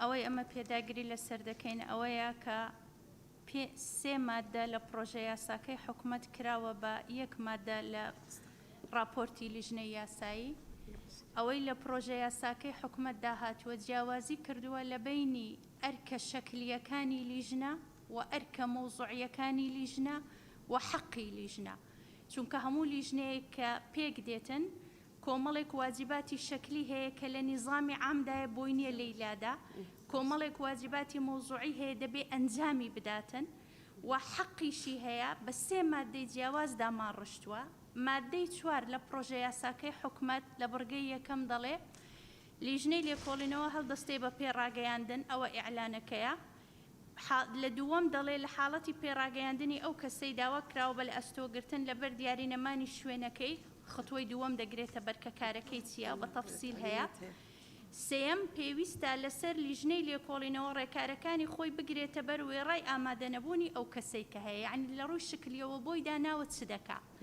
کە دێتە مادەی 5 بەڕێز سەرۆکی پەرلەمان لەوێ حەقەکەی دیاری کردووە هەموو لیژنەیەک مافی خۆیەتی کە ئیستیشارە بە خوبەڕا بکاتن بۆ سوودوەرگرتن بۆ ئەوەی بەڕاست و دروستی لە لێکۆڵینەوەکە دەربچێتن ئەوە حەقی خۆیەتی ئەوە ناتوانین بە واجب دای بنین وەکو حەقەک دامان ناوە لیژنە بۆت هەیە ئیشارەت بدەیت بۆت هەیە ئیستیشارە بکەی بە کەیفی خۆتە بەڵام شەکلیەکانمان دیاری کردووە اینجا کە دەینە سەر مادەی 6 بەڕێز سەرۆکی پەرلەمان بابڕینە مادەی 6 بەڕێز وەزیری هەرێم بەڵام ئێمە یەک قسەمان هەیە سەبارەت بە ئەم بابەتە خاڵی دووەمی مادەی 4 حکوومەت خۆی لە ئەتوانرێت لە ڕێگەی ڕێنماییەوە حەل بکرێ و لە یاسای لە ڕێنمایی ئاسان جێبەجێکردنی قانونی ژمارە سیوێکی ساڵی 2015 لە بڕگەی ژمارە 2 هەیە کە ڕێنماییەکە بە ژمارە 2 لە ساڵی 2017 دەرچووە لەبەرەوەی بەڕێستان نەزانن ئیجراعاتی تەبلیغ لەوێ بوو لەوێ نەبوو لە دەرەوەی وڵاتە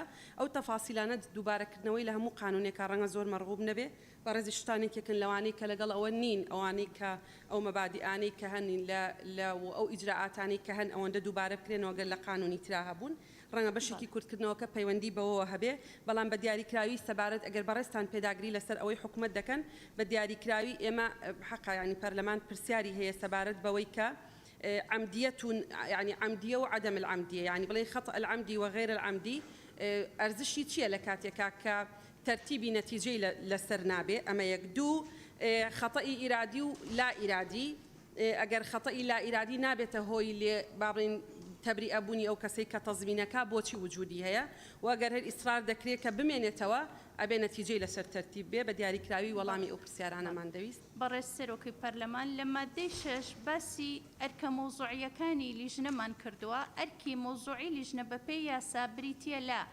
ئیسپاتکردنی خەتە و ئیسپاتکردنی بوونی زەرەر و ئیسپاتکردنی عیلاقەی سەبەبی لە بینی خەتە و زەرەر واتە ئەو زەرەرەی کە ڕوویداوە لە نەتیجەی ئەو خەتەیە کە مۆزەفەکەیان فەرمانبەرە گشتیەکە کردوویەتی بەو شێوەیە کە لە مادەی 6 بە 4 بڕگا دامان ڕشتووە بۆیە ئێمە پێمان باشە کە مادەکانی 3 و مادەکانی 4 و 5 و 6 وەکو خۆی بە تەفسیلی دابڕێژرێتەوە و زۆر سپاس.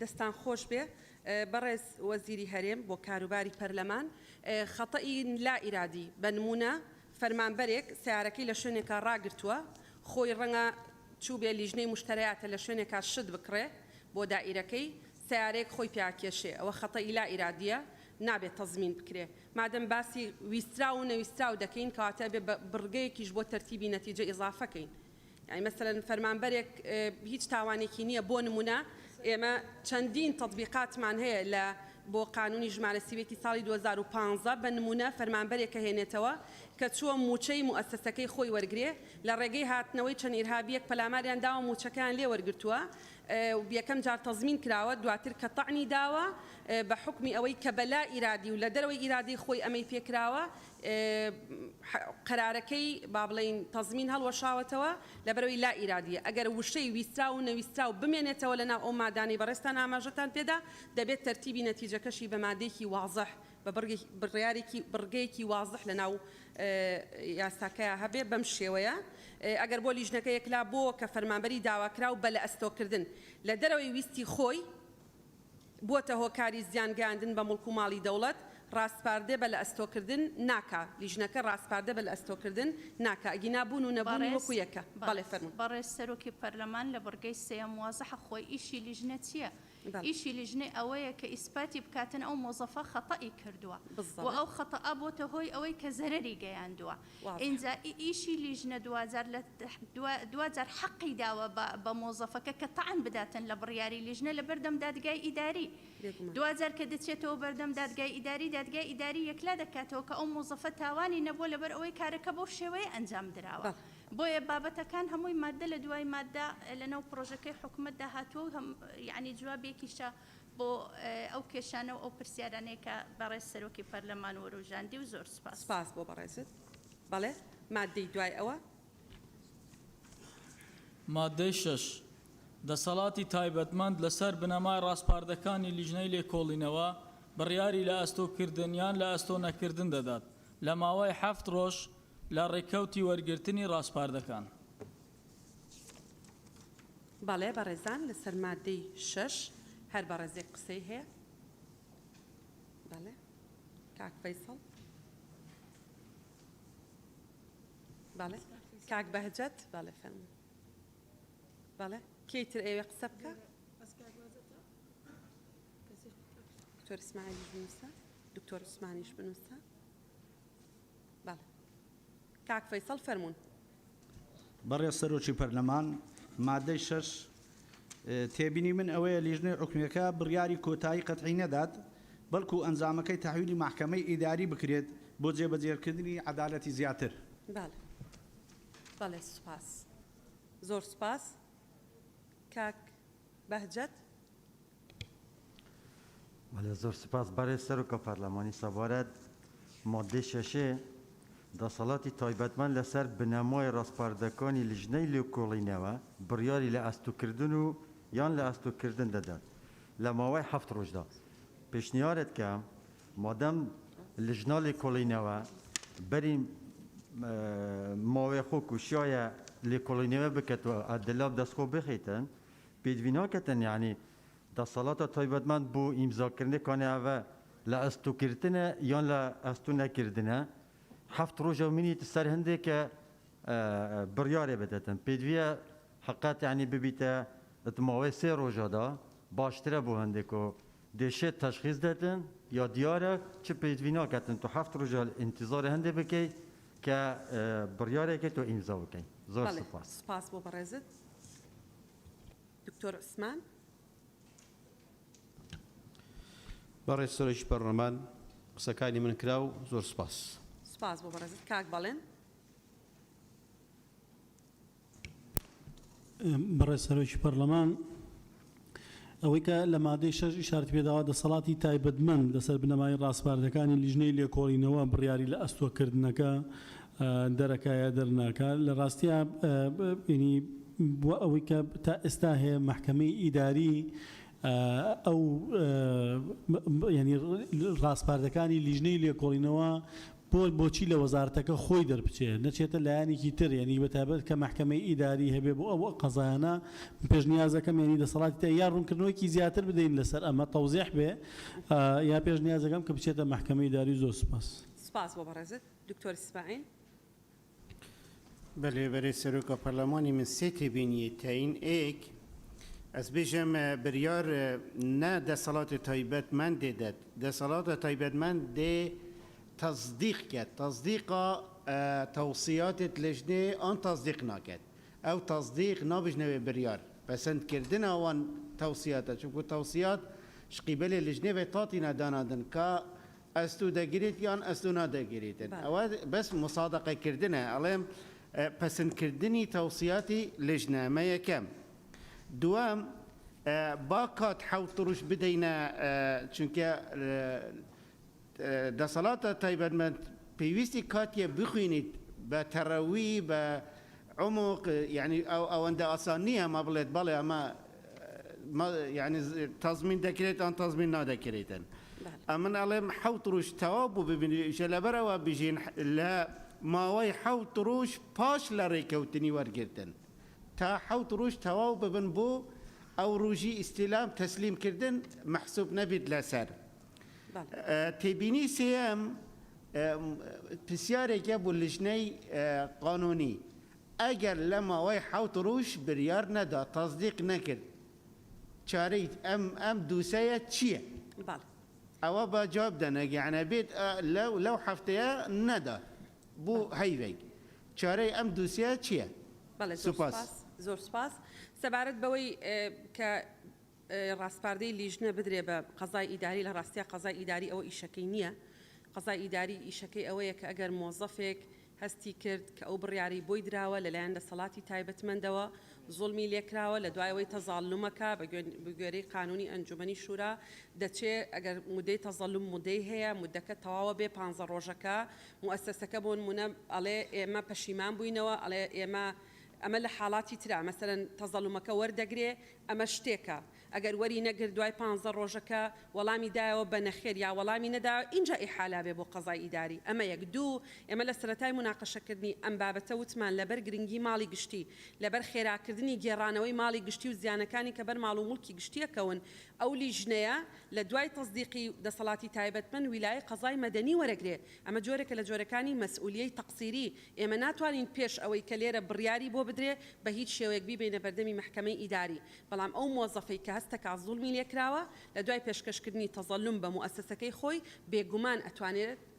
پەنا بباتە بەر قەزای ئیداری و لە عێراقیش دەیان حاڵەت و دەیان تەطبیقاتەیە لەسەرەوەی کە مۆزەف هەستی کردووە غوبنی بەرامبەر کراوە و پەنای برۆتە بەر قەزای ئیداری و هەندێک جار براوە بوو و هەندێک جار براوە نەبووە.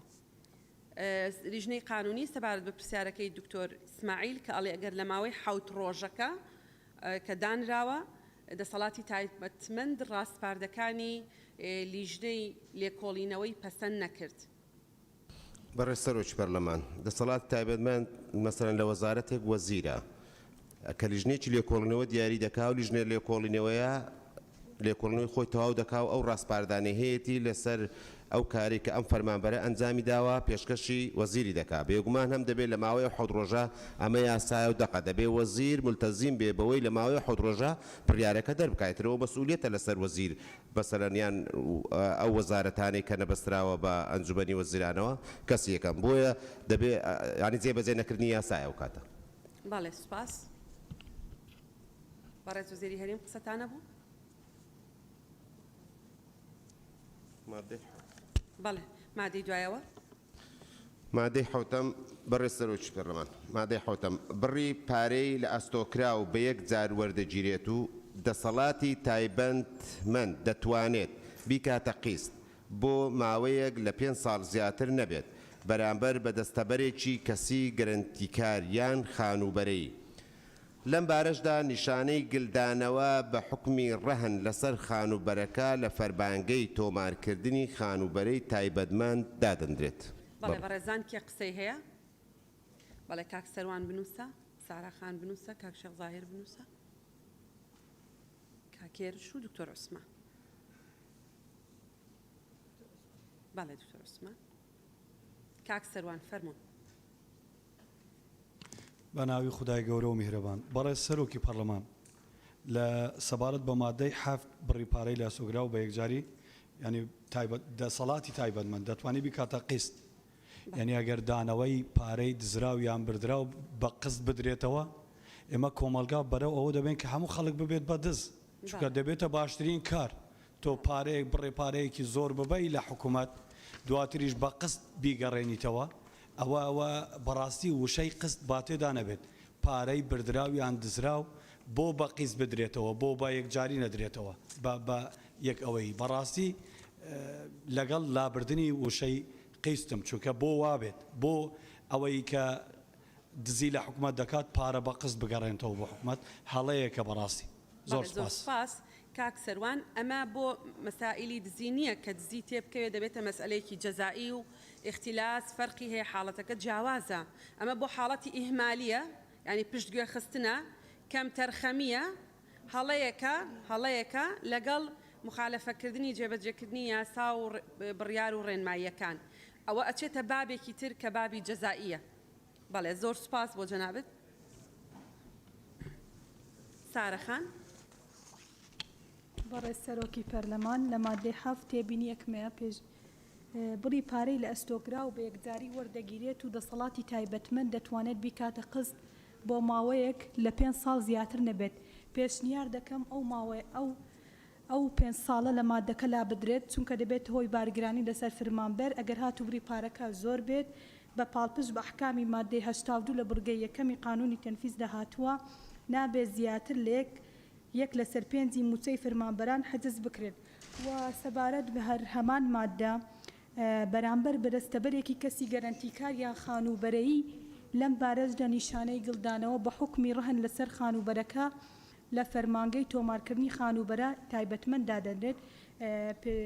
پێشنیارێکم هەر لەسەر ئەو مادەیە سەبارەت بە کەفیلەکەش بکرێتە 2 کەفیل لە هەما فەرمانگە، چونکە وەرگرتنەوەی قەست ئاسانتر دەبێت و ئەگەر نەبوو لە فەرمانگە دەتوان لە فەرمانگەیەکی تر کەفیلێکی تری بۆ دابنێت. زۆر سوپاس. بەڵێ زۆر سپاس. بەڵام پەنابردن بۆ جێبەجێکردنی قانونی تەنفیز تەنها و کاتەیە کە کەسەکە ئامادە نەبێ خۆی ئینکار بکە، نکول بکە، یان تەعەذور هەبێ نەتوانێت بیداتەوە پەنا ئەبرێتە بەر قانونی تەنفیز. و پەنابردنیش بۆ قانونی تەنفیز یەکێکە لە ئالیەتەکانی کە بەدەست موەسسەوەیە لەگەڵ قانونی تەحسیلی دیونی حکومی کە هەردووچیان لەبەردەستی ئەگەر ئەو ئامادە نەبوو پارەکە بداتەوە. بەڵام ئەگەر خۆی بە اختیاری ئامادە بوو بە یەکجار پارەکە بجاتەوە یان ئامادە بوو یا داوای تەقسیتی کرد تەسویەی بۆ کرا، قستەکان بۆ 5 ساڵدا ئەنرێت لەسەر اختیاری خۆی داواکە بۆی بکرێ بە قست. و ئەگەر نەیتوانی بیداتەوە یا ئینکاری کردەوە اینجا دەچین بۆ قانونی تەنفیز و قانونی تەحسیلی دیونی حکومی. بەڵێ کاکێرش. بە ناوی خۆی گەورە و میهرەبان، بەڕێز سەرۆکی پەرلەمان، تێبینی من لە مادەی 7 بۆ ئەوەیە کە بڕی پارەی لە ئەستۆکرا و بە شێوەیەک دیاری بکرێت کە لەگەڵ گوزەرانی فەرمانبەر یاخود کەسی لە ئەستۆکرا و بگونجێت. لەبەرەوەی لەوانەیە ئەو داهاتەی کە ئەو کەسە یاخود فەرمانبەر هەیەی ژیانی کۆمەڵێک کەسی تری پێوە بند بێ. زۆر سپاس. بەڵێ زۆر سپاس. دکتۆر عوسمان.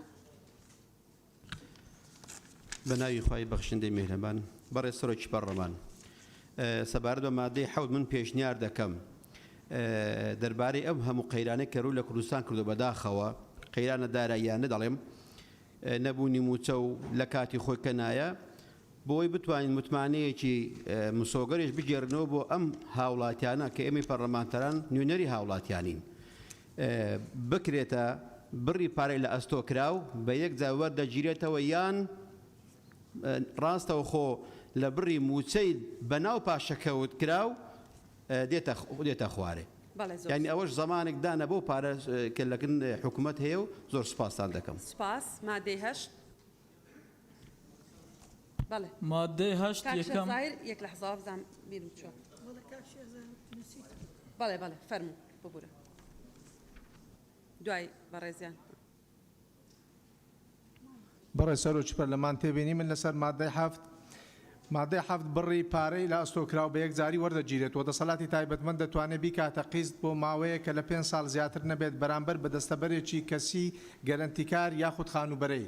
من لێرە پرسیار دەکەم ئایا ئەو کەسەی کە باس لێرە باسی فەرمانبەر یاخود ڕاستپێرا و بەڕاژەی گشتیە کاتێک کە زیان دەگەێنێ بە ملک و مالی گشتی خۆی فەرمانبەرە خۆی موچەی هەیە، لە ئێستادا خۆی دەبێتە کەفیلی خەڵکانی تر بۆ ڕایکردنی مامەلەکانیان لە دام و دەستگاکانی میری. چ پێویست دەکات کەفیلێک و یاخود خانی لە ڕەهندا بنێ؟ بۆیە پێشناز دەکەم ئەو مەرجەلا ببدرێت کەفیل یاخود خانوبەرە، ئەوە لەو مادەی لەوە بدرێت. سوپاس.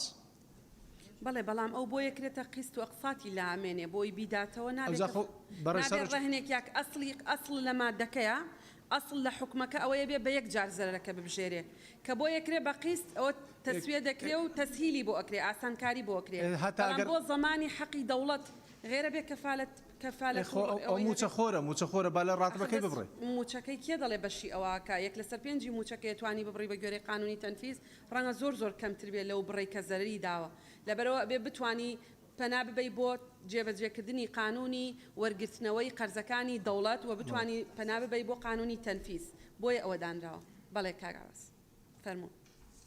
بەڕێز سەرۆکی پەرلەمان، ئەم مادەیە هەم 5 ساڵەکەی دایناوە هەم کە کەفالەتێک دادەندرێ لە حالەتێکا لەوانەیە ئەمە زیاتر بۆم حالەتانەیە کە زیانێکی گەورەی بە دەوڵەت گەیاندوە بە هەر شێوێک لە شێوەکان بێ. ئەم ئینسانە چێ نارێت لەوانەیە واز لە فەرمانبەریەکەی بێنێ و بەلایەکە بڕوات لە پێناوی ئەو کارێک ئەنجامی داوە، لەبەرەوە هەر دەبێت کەفارەتێ بێت. دوایی 5 ساڵەکەش ئەم کەسەیانی سوودمەند بووە لە دەوڵەت، ئەو سوودمەندیەی بە قەدەرەوەی بۆ پێویستە ئەسلەوەی هەر یەکسەر لێ وەرگیرێتەوە، بە هەر جۆرێک لێ وەردەگیرێتەوە. سوپاس. بەڵێ زۆر سوپاس. مادەی دوای ئەوە. مادەی 8 یەکەم لە حاڵەتی پابند نەبوونی بەدانەوەی بڕی پارەی لە ئەستۆکراو یا نەدانی قستەکان لە ماوەی 30 ڕۆژ لە ڕێکەوتی شایستە بوونی حکومەکانی یاسای وەرگرتنەوەی قەرزە حکومیەکانی بەرکار لە هەرێم لەسەر کەسی لە ئەستۆکراو پیادە دەکرێت و بڕی و بڕیاری بە قیستکردنەکەشی بە هەڵوەشانەوە دادەندرێت و ئەو قیستانەی لە ئەستۆی ماونەتەوە بە یەک جار لێ وەردەگیرێتەوە. دووەم، ئەگەر نەکرا بڕی پارەی لە ئەستۆ کراو بە پێی یاسای وەرگرتنەوەی قەرزە حکوومیەکان وەربگیرێت، ئەوە موچەی کەسی لە ئەستۆکراو بە پێی ئەو ڕێژانەی کە لە یاسای جێبەجێکردنی کارپێکراو لە هەرێم ڕێگەی پێدراوە گڵ دەدرێتەوە و ئەمەش ڕێگر نابێت لە گرتنەبەری ڕێکارەکانی هاتوو لە یاسای وەرگرتنەوەی قەرزە حکوومیەکانی کارپێکراو لە هەرێم لەسەر هەر مڵک و ماڵێکی لە ئەستۆکراو کە لە داهاتوودا دەبێتە خاوەنی. بەڵێ بەڕێزان، هەر بەڕێزێک سەبارەت بە مادەی 8 قسەی هەیە؟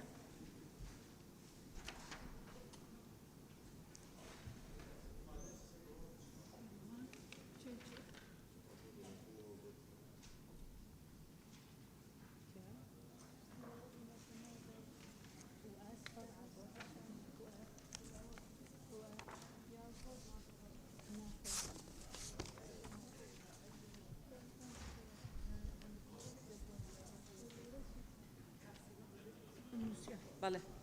کاک سیروان، گولیزارخان، سارەخان، کاک سەرکۆ، کاک ڕزگار. بەڵێ کاک ڕزگار فەرموو.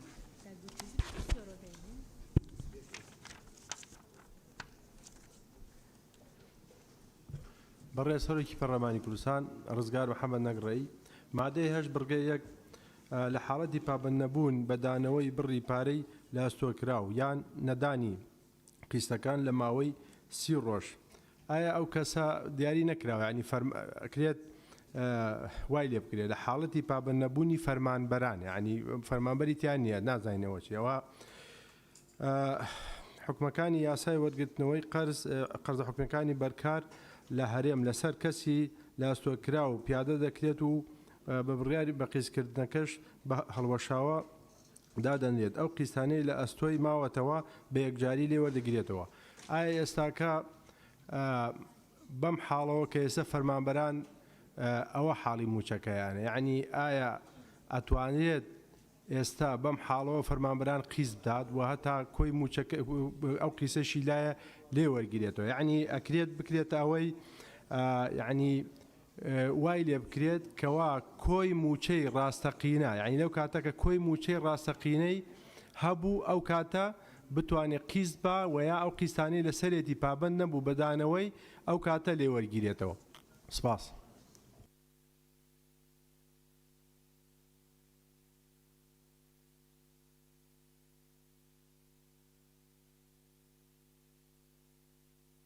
بەڵێ کاک سیروان فەرموو.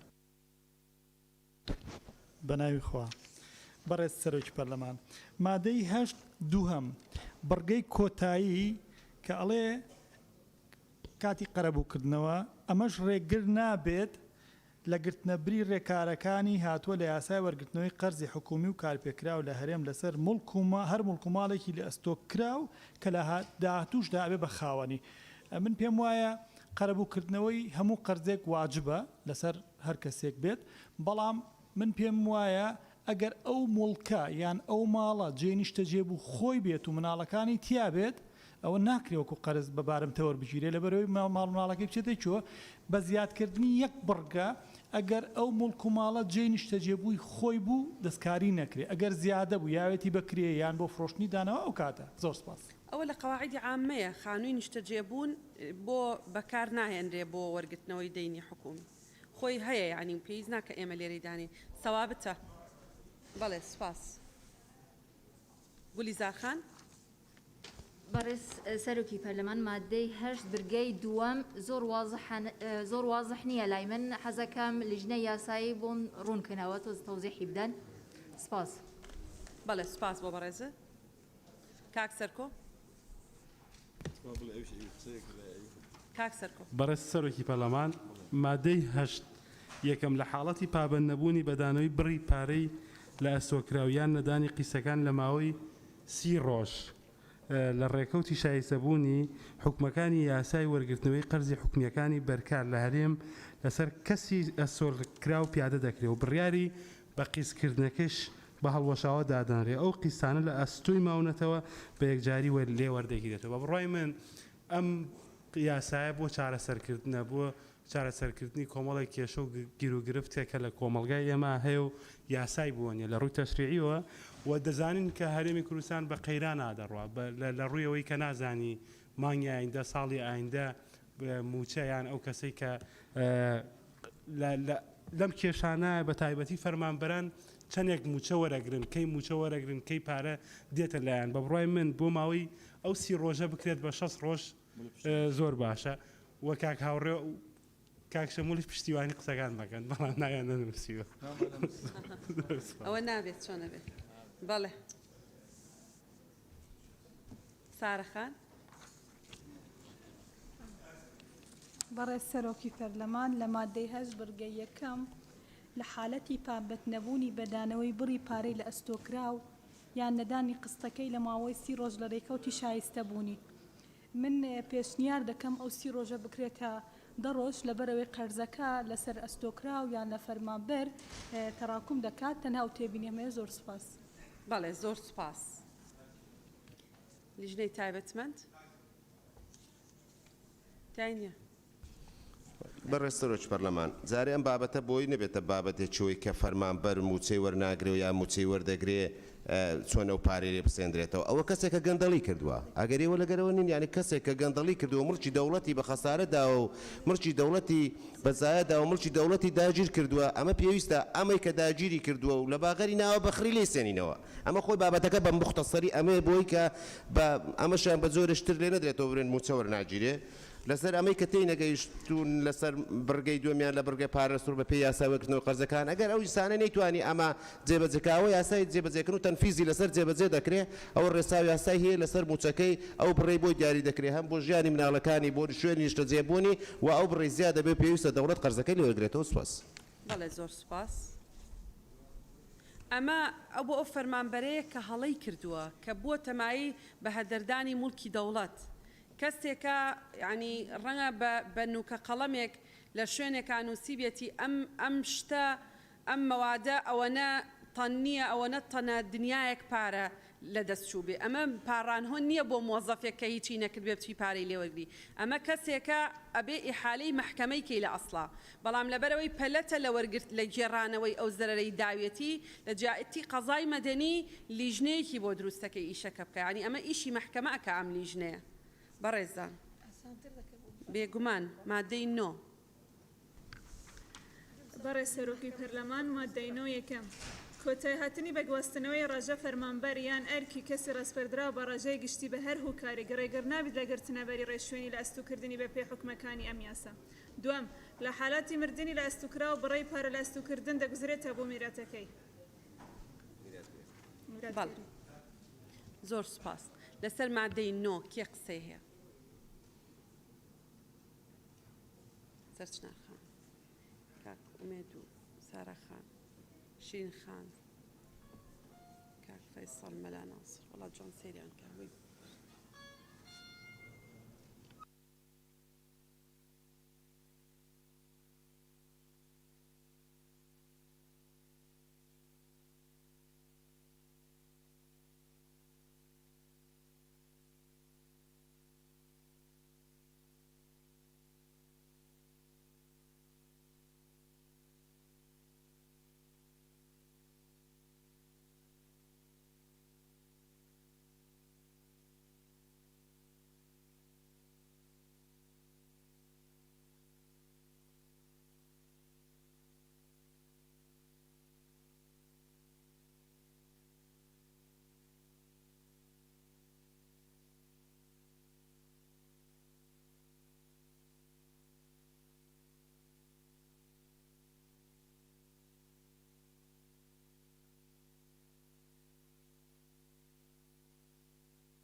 بەڵێ خوێنمەوە کاک فەیسەڵ شیرین خان کاک مەلا ناسر کاک عوسمان سێدەری سەرچنار خان کاک ئومێد سارە خان جوان خان کاک حاجی سەفین کاک شێخ زاهیر کاک هێویدار کاک حاجی سەفین بەڕێز کاک سەرکۆ کاک زکری بەڵێ فەرموو بەڕێز سەرۆکی پەرلەمان مادەی نۆ بەرگەی دووەم دەرێ لە حاڵەتی مردنی لە ئەستۆکرا و بڕی پارەی لە ئەستۆکردن دەگوازرێتەوە بۆ میراتەکەی دەبی میراتگرەکەی بیتن نەک میراتەکەی ئەوە گەڕاز بکرێتەوە. بەڵێ زۆر سپاس. بس أو قاعدة عامة لا تركة إلا بعد سداد الديون. يعني نابي جزرته بو ميراد جركاني هم جماريان زور ميراد جركان رنا هيج يعني هيج رولي كان نبو بين لا تعوانه كان لا خواردني برهمكي جريمان يعني لا هلكة و مبدأ يمنات واني لولادين بيجوزينو بو ميراد جركاني توانين بيجوزينو بو ميراتكي أجر شتيكي بجيهشتوا بله كاغومت خوشنا برای سەرۆکی پەرلەمان مادەی 9 بڕگەی دووەم لە حاڵەتی مردنی لە ئەستۆکرا و بڕی پارەی لە ئەستۆکردن دەگوازرێتەوە بۆ میراتەکەی. میراتگیری هەر ئینسانی چکە ئەوە گەندەڵی نییە کردبی و سوودمەند بوو بیتن لە سوودەکەدا پێبژاردنەکەی لەسەر حساب بکرێ ئەوە هەڵەیە لە چوارچەوەی هەڵەیەکدا ئەو دەبێت تەحویزەکە بدا.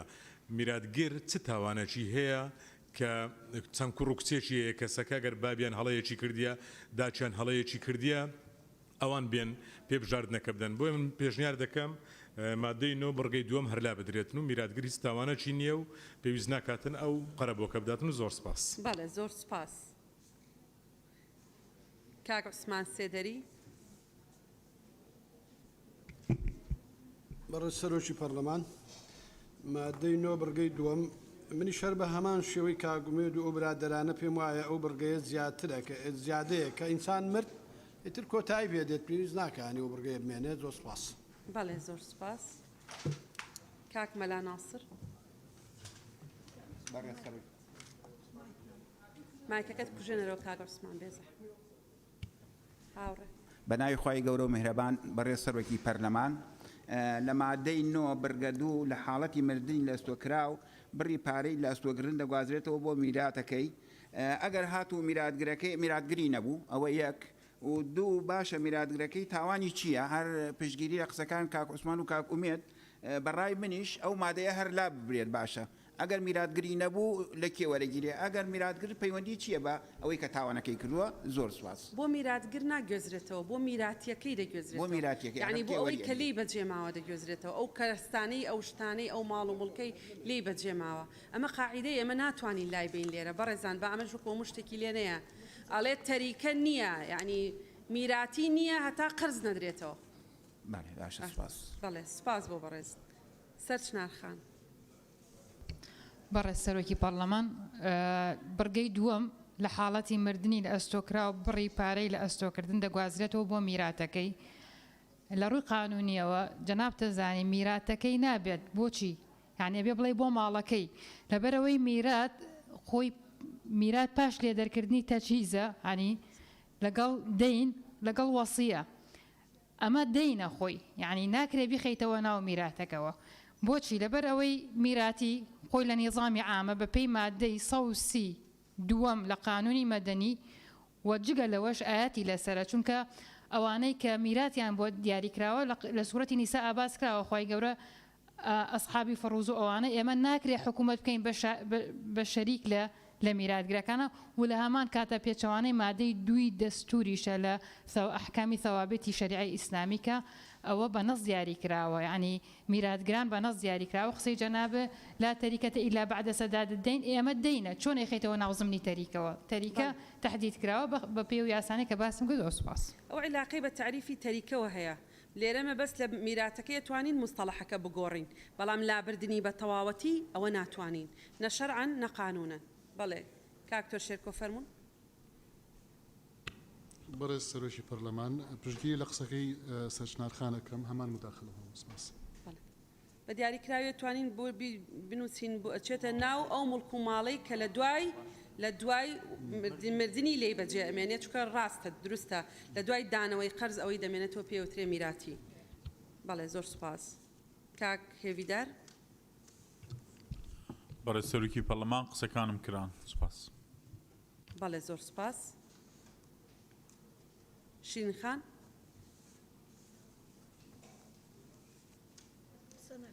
بەڵێ جوان خان. بەڕێز سەرۆکی پەرلەمان منیش هەمان تێبینیم هەبوو بۆیە پشتگیری لە کاک ئومێد و هەموو ئەو هەڤاڵانە دەکەم کە تێبینیان لەسەر بڕگەی دووەم هەبوو لە مادەی 9 سوپاس. بێگومان ئەکید دەسوور بەڵێ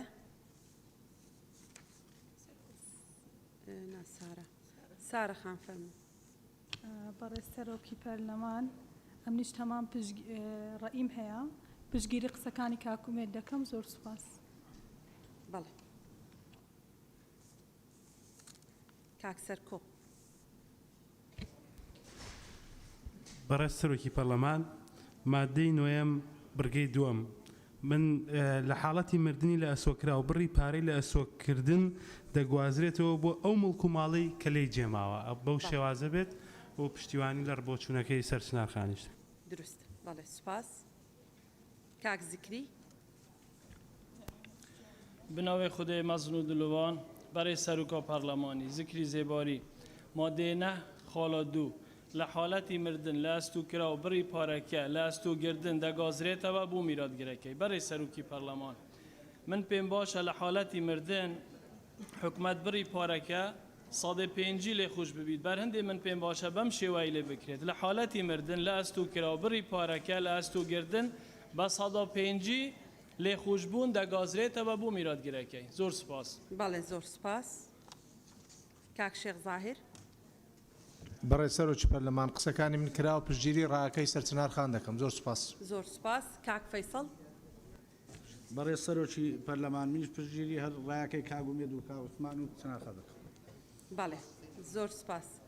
کاک ئومێد و کاک عوسمان سێدەری یعنی بەڵێ زۆر سوپاس. لیژنە تایبەتمەندەکان.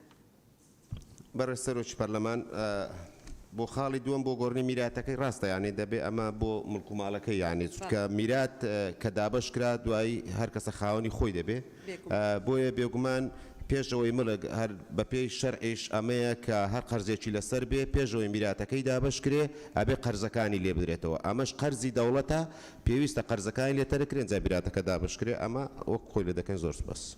بەڵێ قەرزی دەوڵەتیش ئیمتیازی هەیە بەسەر قەرزەکانی تریشە. بەڵێ بەڕێز وەزیری هەرێم قسێکتان هەیە ئیزافە؟ نیەتی مادەی دوای ئەوە.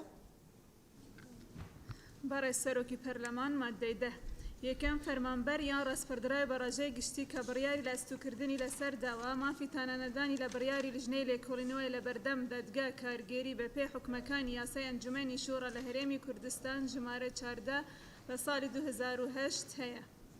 دوم مەرجە پێش تانەنەدانی لە بڕیاری لاستوکردن کەسی لاستوکراو لە خوازی بڕیارەکە لە بەردەم ئەو لایەنە پێشکەش بکات کە بڕیارەکەی دەرکردووە لە ماوەی 15 ڕۆژ لە ڕێکەوتی پێڕاگەیاندنی یان هەژمارکردنی پێڕاگەاندراو. سوپاس. بەڵێ هەر ئەندامێکی بەڕێز قسەی هەیە. دکتۆر محێدین دکتۆر ئیسماعیل.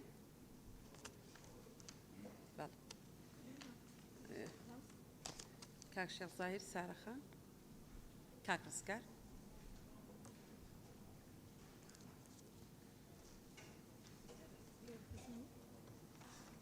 گولیزار خان سارە خان کاک شێخ زاهیر کاک ڕزگار دکتۆر محێدین دکتۆر ئیسماعیل. دکتۆر محێدین. بەڕێز سەرۆکی پەرلەمان محێدین حەسەن مادەی دە بڕگەی یەکەم نووسراوە فەرمانبەری ڕاستپێدراوە بە ڕاژەی گشتی کە بڕیاری لە ئەستۆکردنی لەسەر دراوە مافی تانەدانی لە بڕیاری لێژنەی لێکۆڵینەوە هەیە. لە دەقەکانی پێشتر لێژنەی لێکۆڵینەوە بڕیار نادا بەڵکو دەسەڵاتی تایبەتمەند بڕیار دەدا بۆیە پێویستە و دەستەواژەیە بکرێتە بڕیاری دەستەی دەسەڵاتی تایبەتمەند و زۆر سپاس. بەڵێ زۆر سپاس دروستە. کاک ڕزگار. بەڕێز سەرۆکی پەرلەمانی کوردستان وەڵام من قسەم لەسەر مادەی دە نییە بەڵام هەر لەسەر ئەم دانیشتەیە جەنابتان لە کۆبوونەوەی پێشووترا وتان لەسەر چۆڵکردنی هۆڵەکە ڕێکارێکی نەبەرەمەرەمە پەرلەمانتاران بەڵام ئێستا گەر سیرکەی هۆڵەکە لە 150 پەرلەمانتاران لێرە ئامادەنین ئایا ڕێکارەکە چیەکە گیراوەتە بەر سوپاس. ئێستا غیابات وەرەگری دروستە تێبینیەکە دروستە.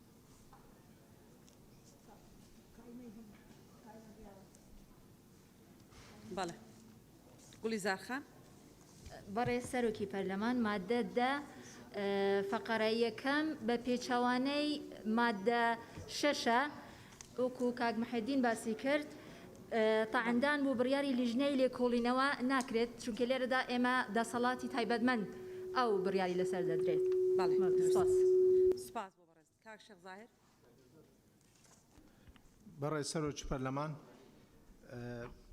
مادەیدا فەرمانبەریان ڕاستپێدراوە بە ڕاژەی گشتی کە بڕیاری لە ئەستۆکردنی لەسەر دراوە مافی تانەدانی لە بڕیاری لێژنەی لێکۆڵینەوە لە بەردەم دادگای کارگێڕی بە پێی حکومەکانی یاسای ئەنجومەنی شوڕا لە هەرێمی کوردستان ژمارە 14 ساڵی 2008 هەیە. ئەو ئەگەر تانەیدا لە بەردەم محکەمەی کارگێڕی دیسان تەزەلومی لێکرا فەرمانبەریان ڕاستپێدرا بە ڕاژەی گشتی ئایا لە بەردەم کام محکەمە تەزەلومەکەی خۆی داوا بکە لابردنی تەزەلومەکە داوا بکە؟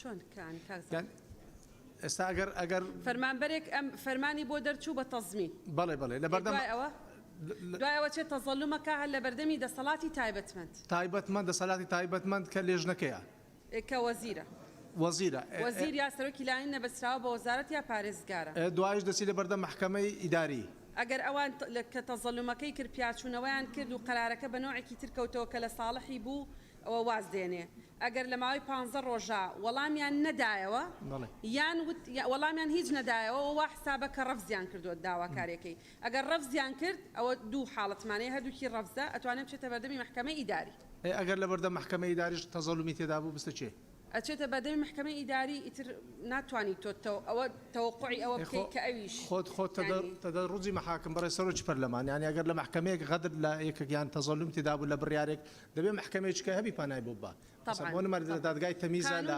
محکەمەی استینافە قانونی ئەنجومەنی شورا لە هەرێمی کوردستان ژمارە 14 ساڵی 2008 چ ڕێکارێکی دابێتێت چ حەقێکی دابێتێ تەناو حەقانی ئەوە هەر محکەمەی ئیداریە کەواتە بڕیارەکانی محکەمەی ئیداری باتن قەتعینە نازانم سیرم نەکردووە نایزانم سپاس یاسای ئەنجومەنی شورای هەرێم باسی ئەوە دەکەتن کە بڕیاری دادگای کارگێری لە ماوەی 30 ڕۆژ لە ڕۆژی دووەمی پێڕاگەیاندنی یان ئاگادارکردنەوەی لەلایەن داواکاری گشتیەوە تەمیز دەکرێتن.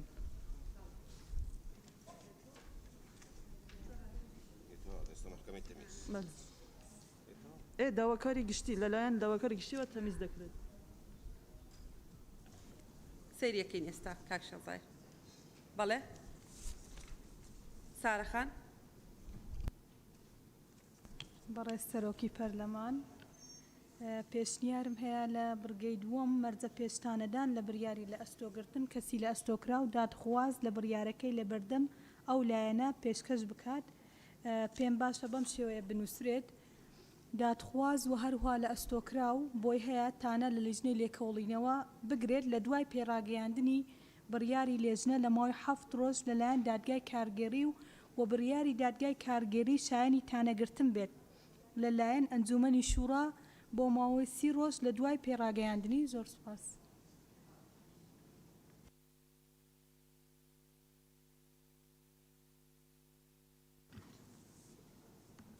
بەڵێ ڕێزدار سەرۆکە پەرلەمانی من سێ تێبینیتین مادێ دەهەیە یەکەم بژیت فەرمانبەر یان ڕاستپێردراو بە ڕۆژەی گشتی کە بریاری لە ئەستۆکردنی لەسەر دراوە مافی تانەدانی لە بریاری لیژنەی لێکۆڵینەوەی پەسەندکردی یان پەسەند کراو بێت وێرە بچمکۆ المصدق نا بريار يا لجنية لجنة توصيات بريار يا مصادقة يا ديا تايبت منده ده صلاة تايبت منده تبینیا دوید بیشتر لبردم دادگاه کارگری دو بشه محکمه اداریه و بشه دسته برزفتی فرمانبران اختصاصی که و اختصاص بشه دسته فرمانبرانه برزفتی فرمانبران بجن لبردم دسته برزفتی فرمانبران جگای دادگاه کارگری بله تبینیا من یاسی دوام بیشتر مرجع پیش تاندان وکو ماوی دیار دکت 15 روش الان با بیتا 30 روش حقی هەیە تانەدانی بدەتن دوای پەسەندکردنی ئەو بری ئەو تەوسیاتانە. سوپاس. بەڵێ زۆر سپاس. بەڕێزان بە گوێرەی مادەی 14 لە قانونی ئەنجومەنی شورا قەرارەتەکانی محکەمەی ئیداری مادەم ئێمە ئیش بە قانونی ژمارە 14 ساڵی 2008 دەکەین ئەگەڕێینەوە بۆ ئەوە خاضعە بۆ تەمیز، خاضعە بۆی ببرێتە بەردەمی محکەمەی تەمیز. يعني ئەو قەرارەی کە محکەمەی ئیداری ئەیدا لە دوای تەزەڵومەکە فەرمانبەرەکە ئەچێتە بەردەمی محکەمەی ئیداری ئەگەر مادەم لە بڕگەی یەکەمە ئەڵێ ئەچینەوە بۆ مادە 14 ساڵی 2008 بڵین قانونی ژمارە 14 ساڵی 2008 قەراراتی محکەمەی ئیداری خاضعە بۆ تەمیز لە بەردەمی محکەمەی تەمیزە لە ماوەی 30 ڕۆژ لە ڕۆژی تەبلیغکردنی فەرمانبەرەکە یان کەسەکە بە قەراری محکەمەی ئیداری. و ناشتوانین بیبینە بەردەمی مەجلیسی ئەوەی ئینزیبات لەبەرەوەی کە لەوێ قانونی ئوسوڵی محاکەمات زیاتر جێبەجێکرێ ئەمە بوعدەکەی بوعدێکی مەدەنیە نەک بوعدێکی جەزایی. بەڵێ لیژنە قسەتان هەیە؟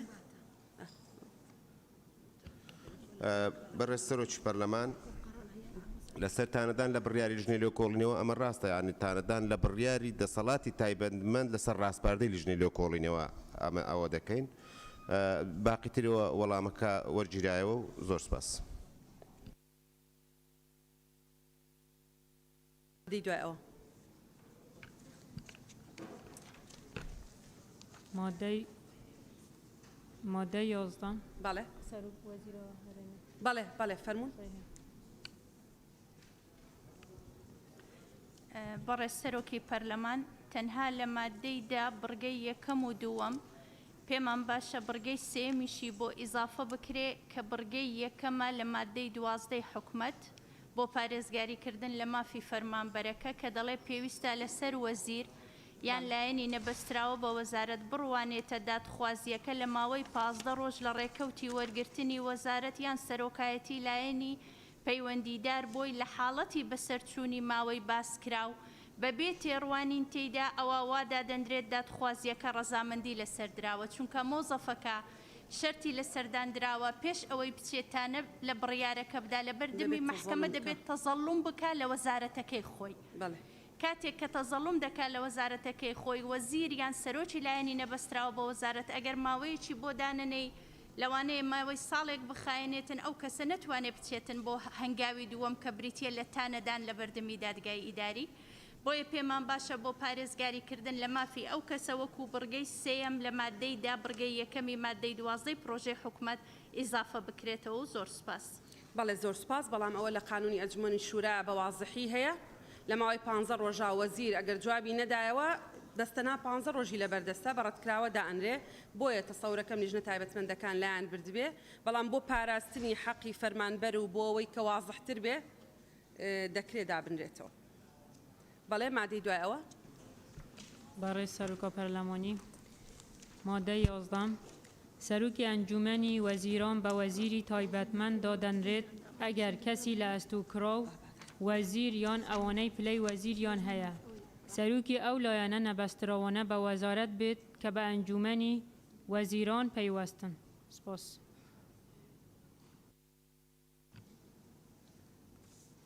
بەڵێ زۆر سپاس.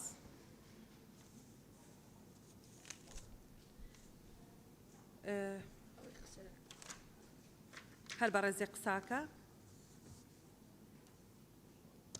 وابزانم ئێمە لە وتومانە قابلە بۆ تەمیز لە بەردەمی هەیئەی خۆیان هەیئەی مەجلیسی شورا و قەرارەکەی هەیئەی مەجلیسی شورا باد دەبێ نەک لە بەردەمی محکەمەی تەمیز. هەڵە بووین لەوە بەڵ نەتەواو ئەوەی قابلە بۆ طعن و تەمیزکردنەوە لە بەردەمی ئەنجومەنی شورا قەراری هەیئەی ئەنجومەنی شورا بە قەراری بات دائەنرێ قەراری یعنی تر قابل نییە بۆ جارێکی ترتا. تەواو ناوەکان هەر بەڕێزەکەی قسە بکە. دکتۆر عوسمان. بەڵێ دکتۆر عوسمان فەرموون. بەڕێز سەرۆکی پەرلەمان ئەم بڕگەیە من وام پێ باشە بنووسێ سەرۆکی ئەنجومەنی وەزیران یان جێگرەکەی یان کەسێک کە بەڕێزیان دەستنیشانی بکەن لەبەر سەرقاڵی جەنابیان بۆی بپێتە شتێکی ئیش لە سەکراو بێ. سوپاسان دەکەم. بەڵێ زۆر سپاس. مادەی 12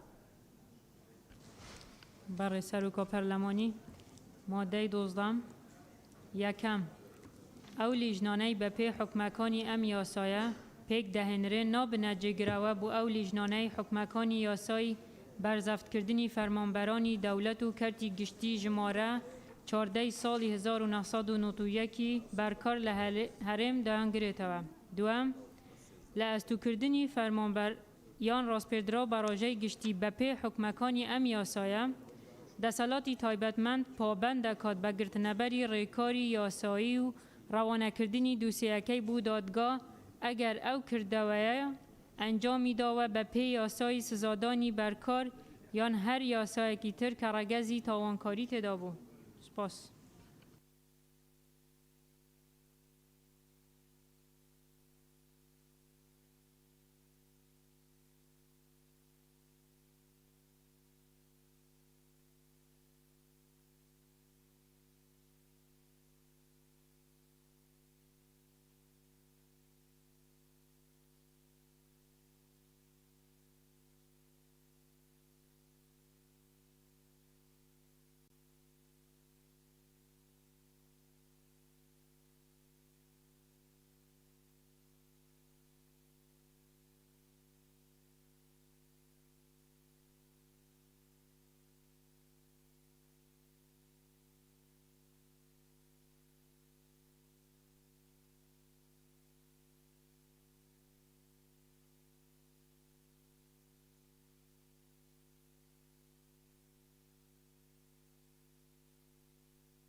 برزان سبارت بهم مادية كي قصيها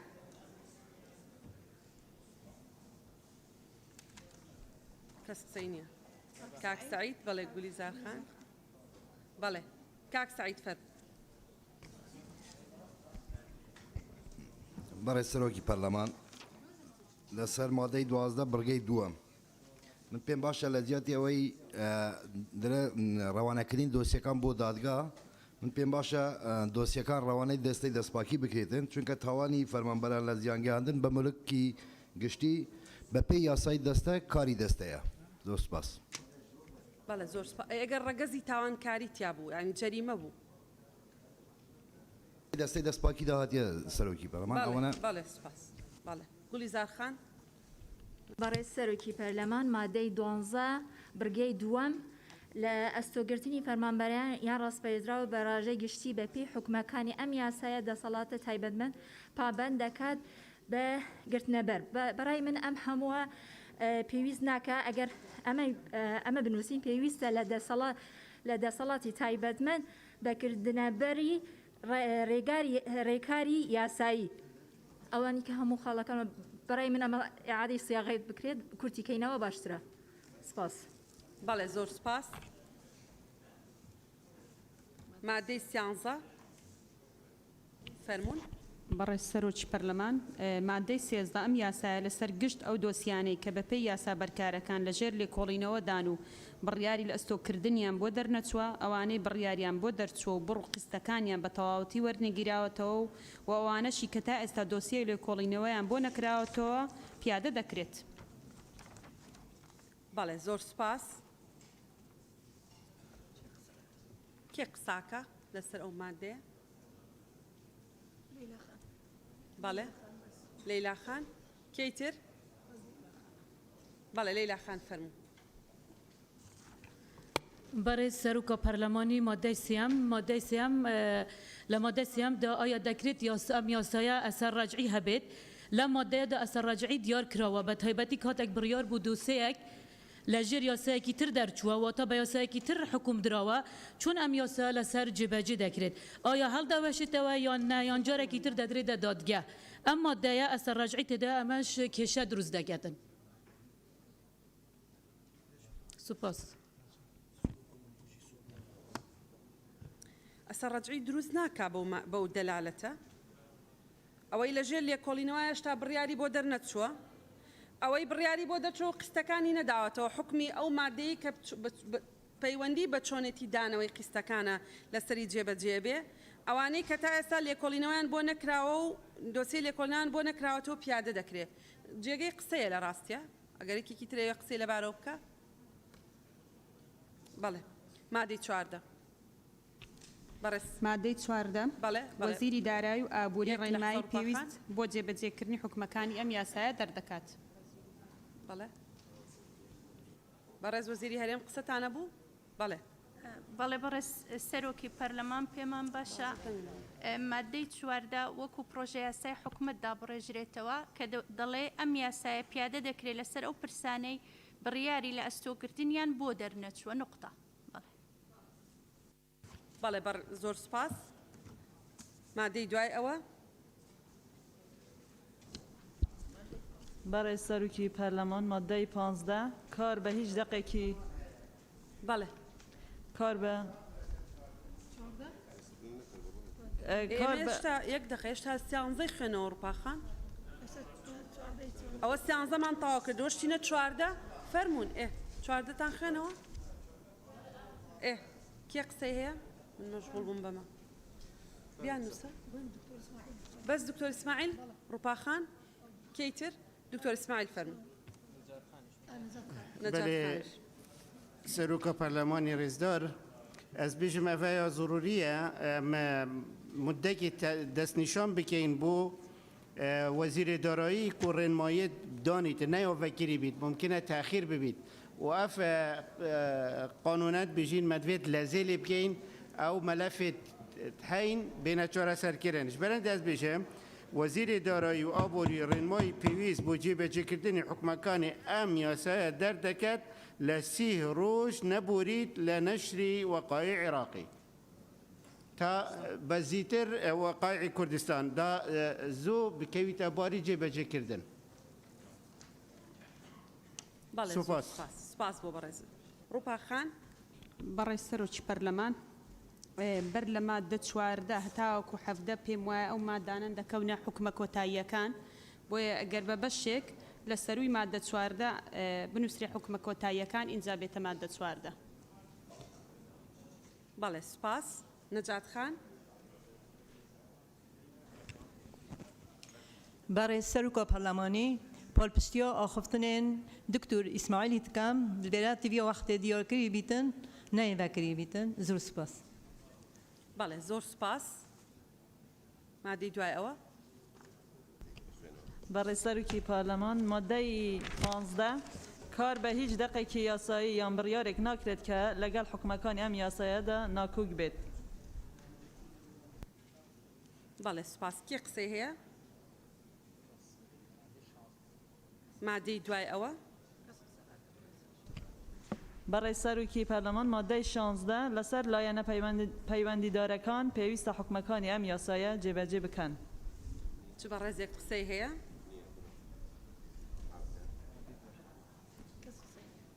بەڵێ مادەی دوای ئەوە هەفتە بەڕێز سەرۆکی پەرلەمان مادەی 17 ئەم یاسایە لە ڕێکەوتی بەلاوکردنەوەی لە ڕۆژنامەی فەرمی لە نیوان دوو کێوانە وەقایعی کوردستان جێبەجێ دەکرێت. هەر بەڕێزێک قسەی هەیە بەڵێ هۆیەکانی دەرچواندن بەڕێز سەرۆکی پەرلەمان هۆیەکانی دەرچواندن لە پێناو پارێزگاریکردن لە مڵک و ماڵی گشتی دەوڵەت لەلایەن فەرمانبەران و ڕاستپێردراوان بە ڕاژەی گشتی لە ڕێگەی چاوپۆشی نەکردن لەگەڵ حالەتەکانی پشتگوێخستن و کەم تەرخەمی یان بە ئەنقەست زیان گەیاندن بە مڵک و ماڵی دەوڵەت یان سەرپێچیکردنی یاسا و بڕیار و پێڕۆ و ڕێنماییە بەرکارەکان ئەم یاسایە دەرچێندرا. بەڵێ زۆر سپاس بەڕێزان هەر ئەندامێکی بەڕێز قسەی هەیە لەسەر هۆیەکانی دەرچواندن.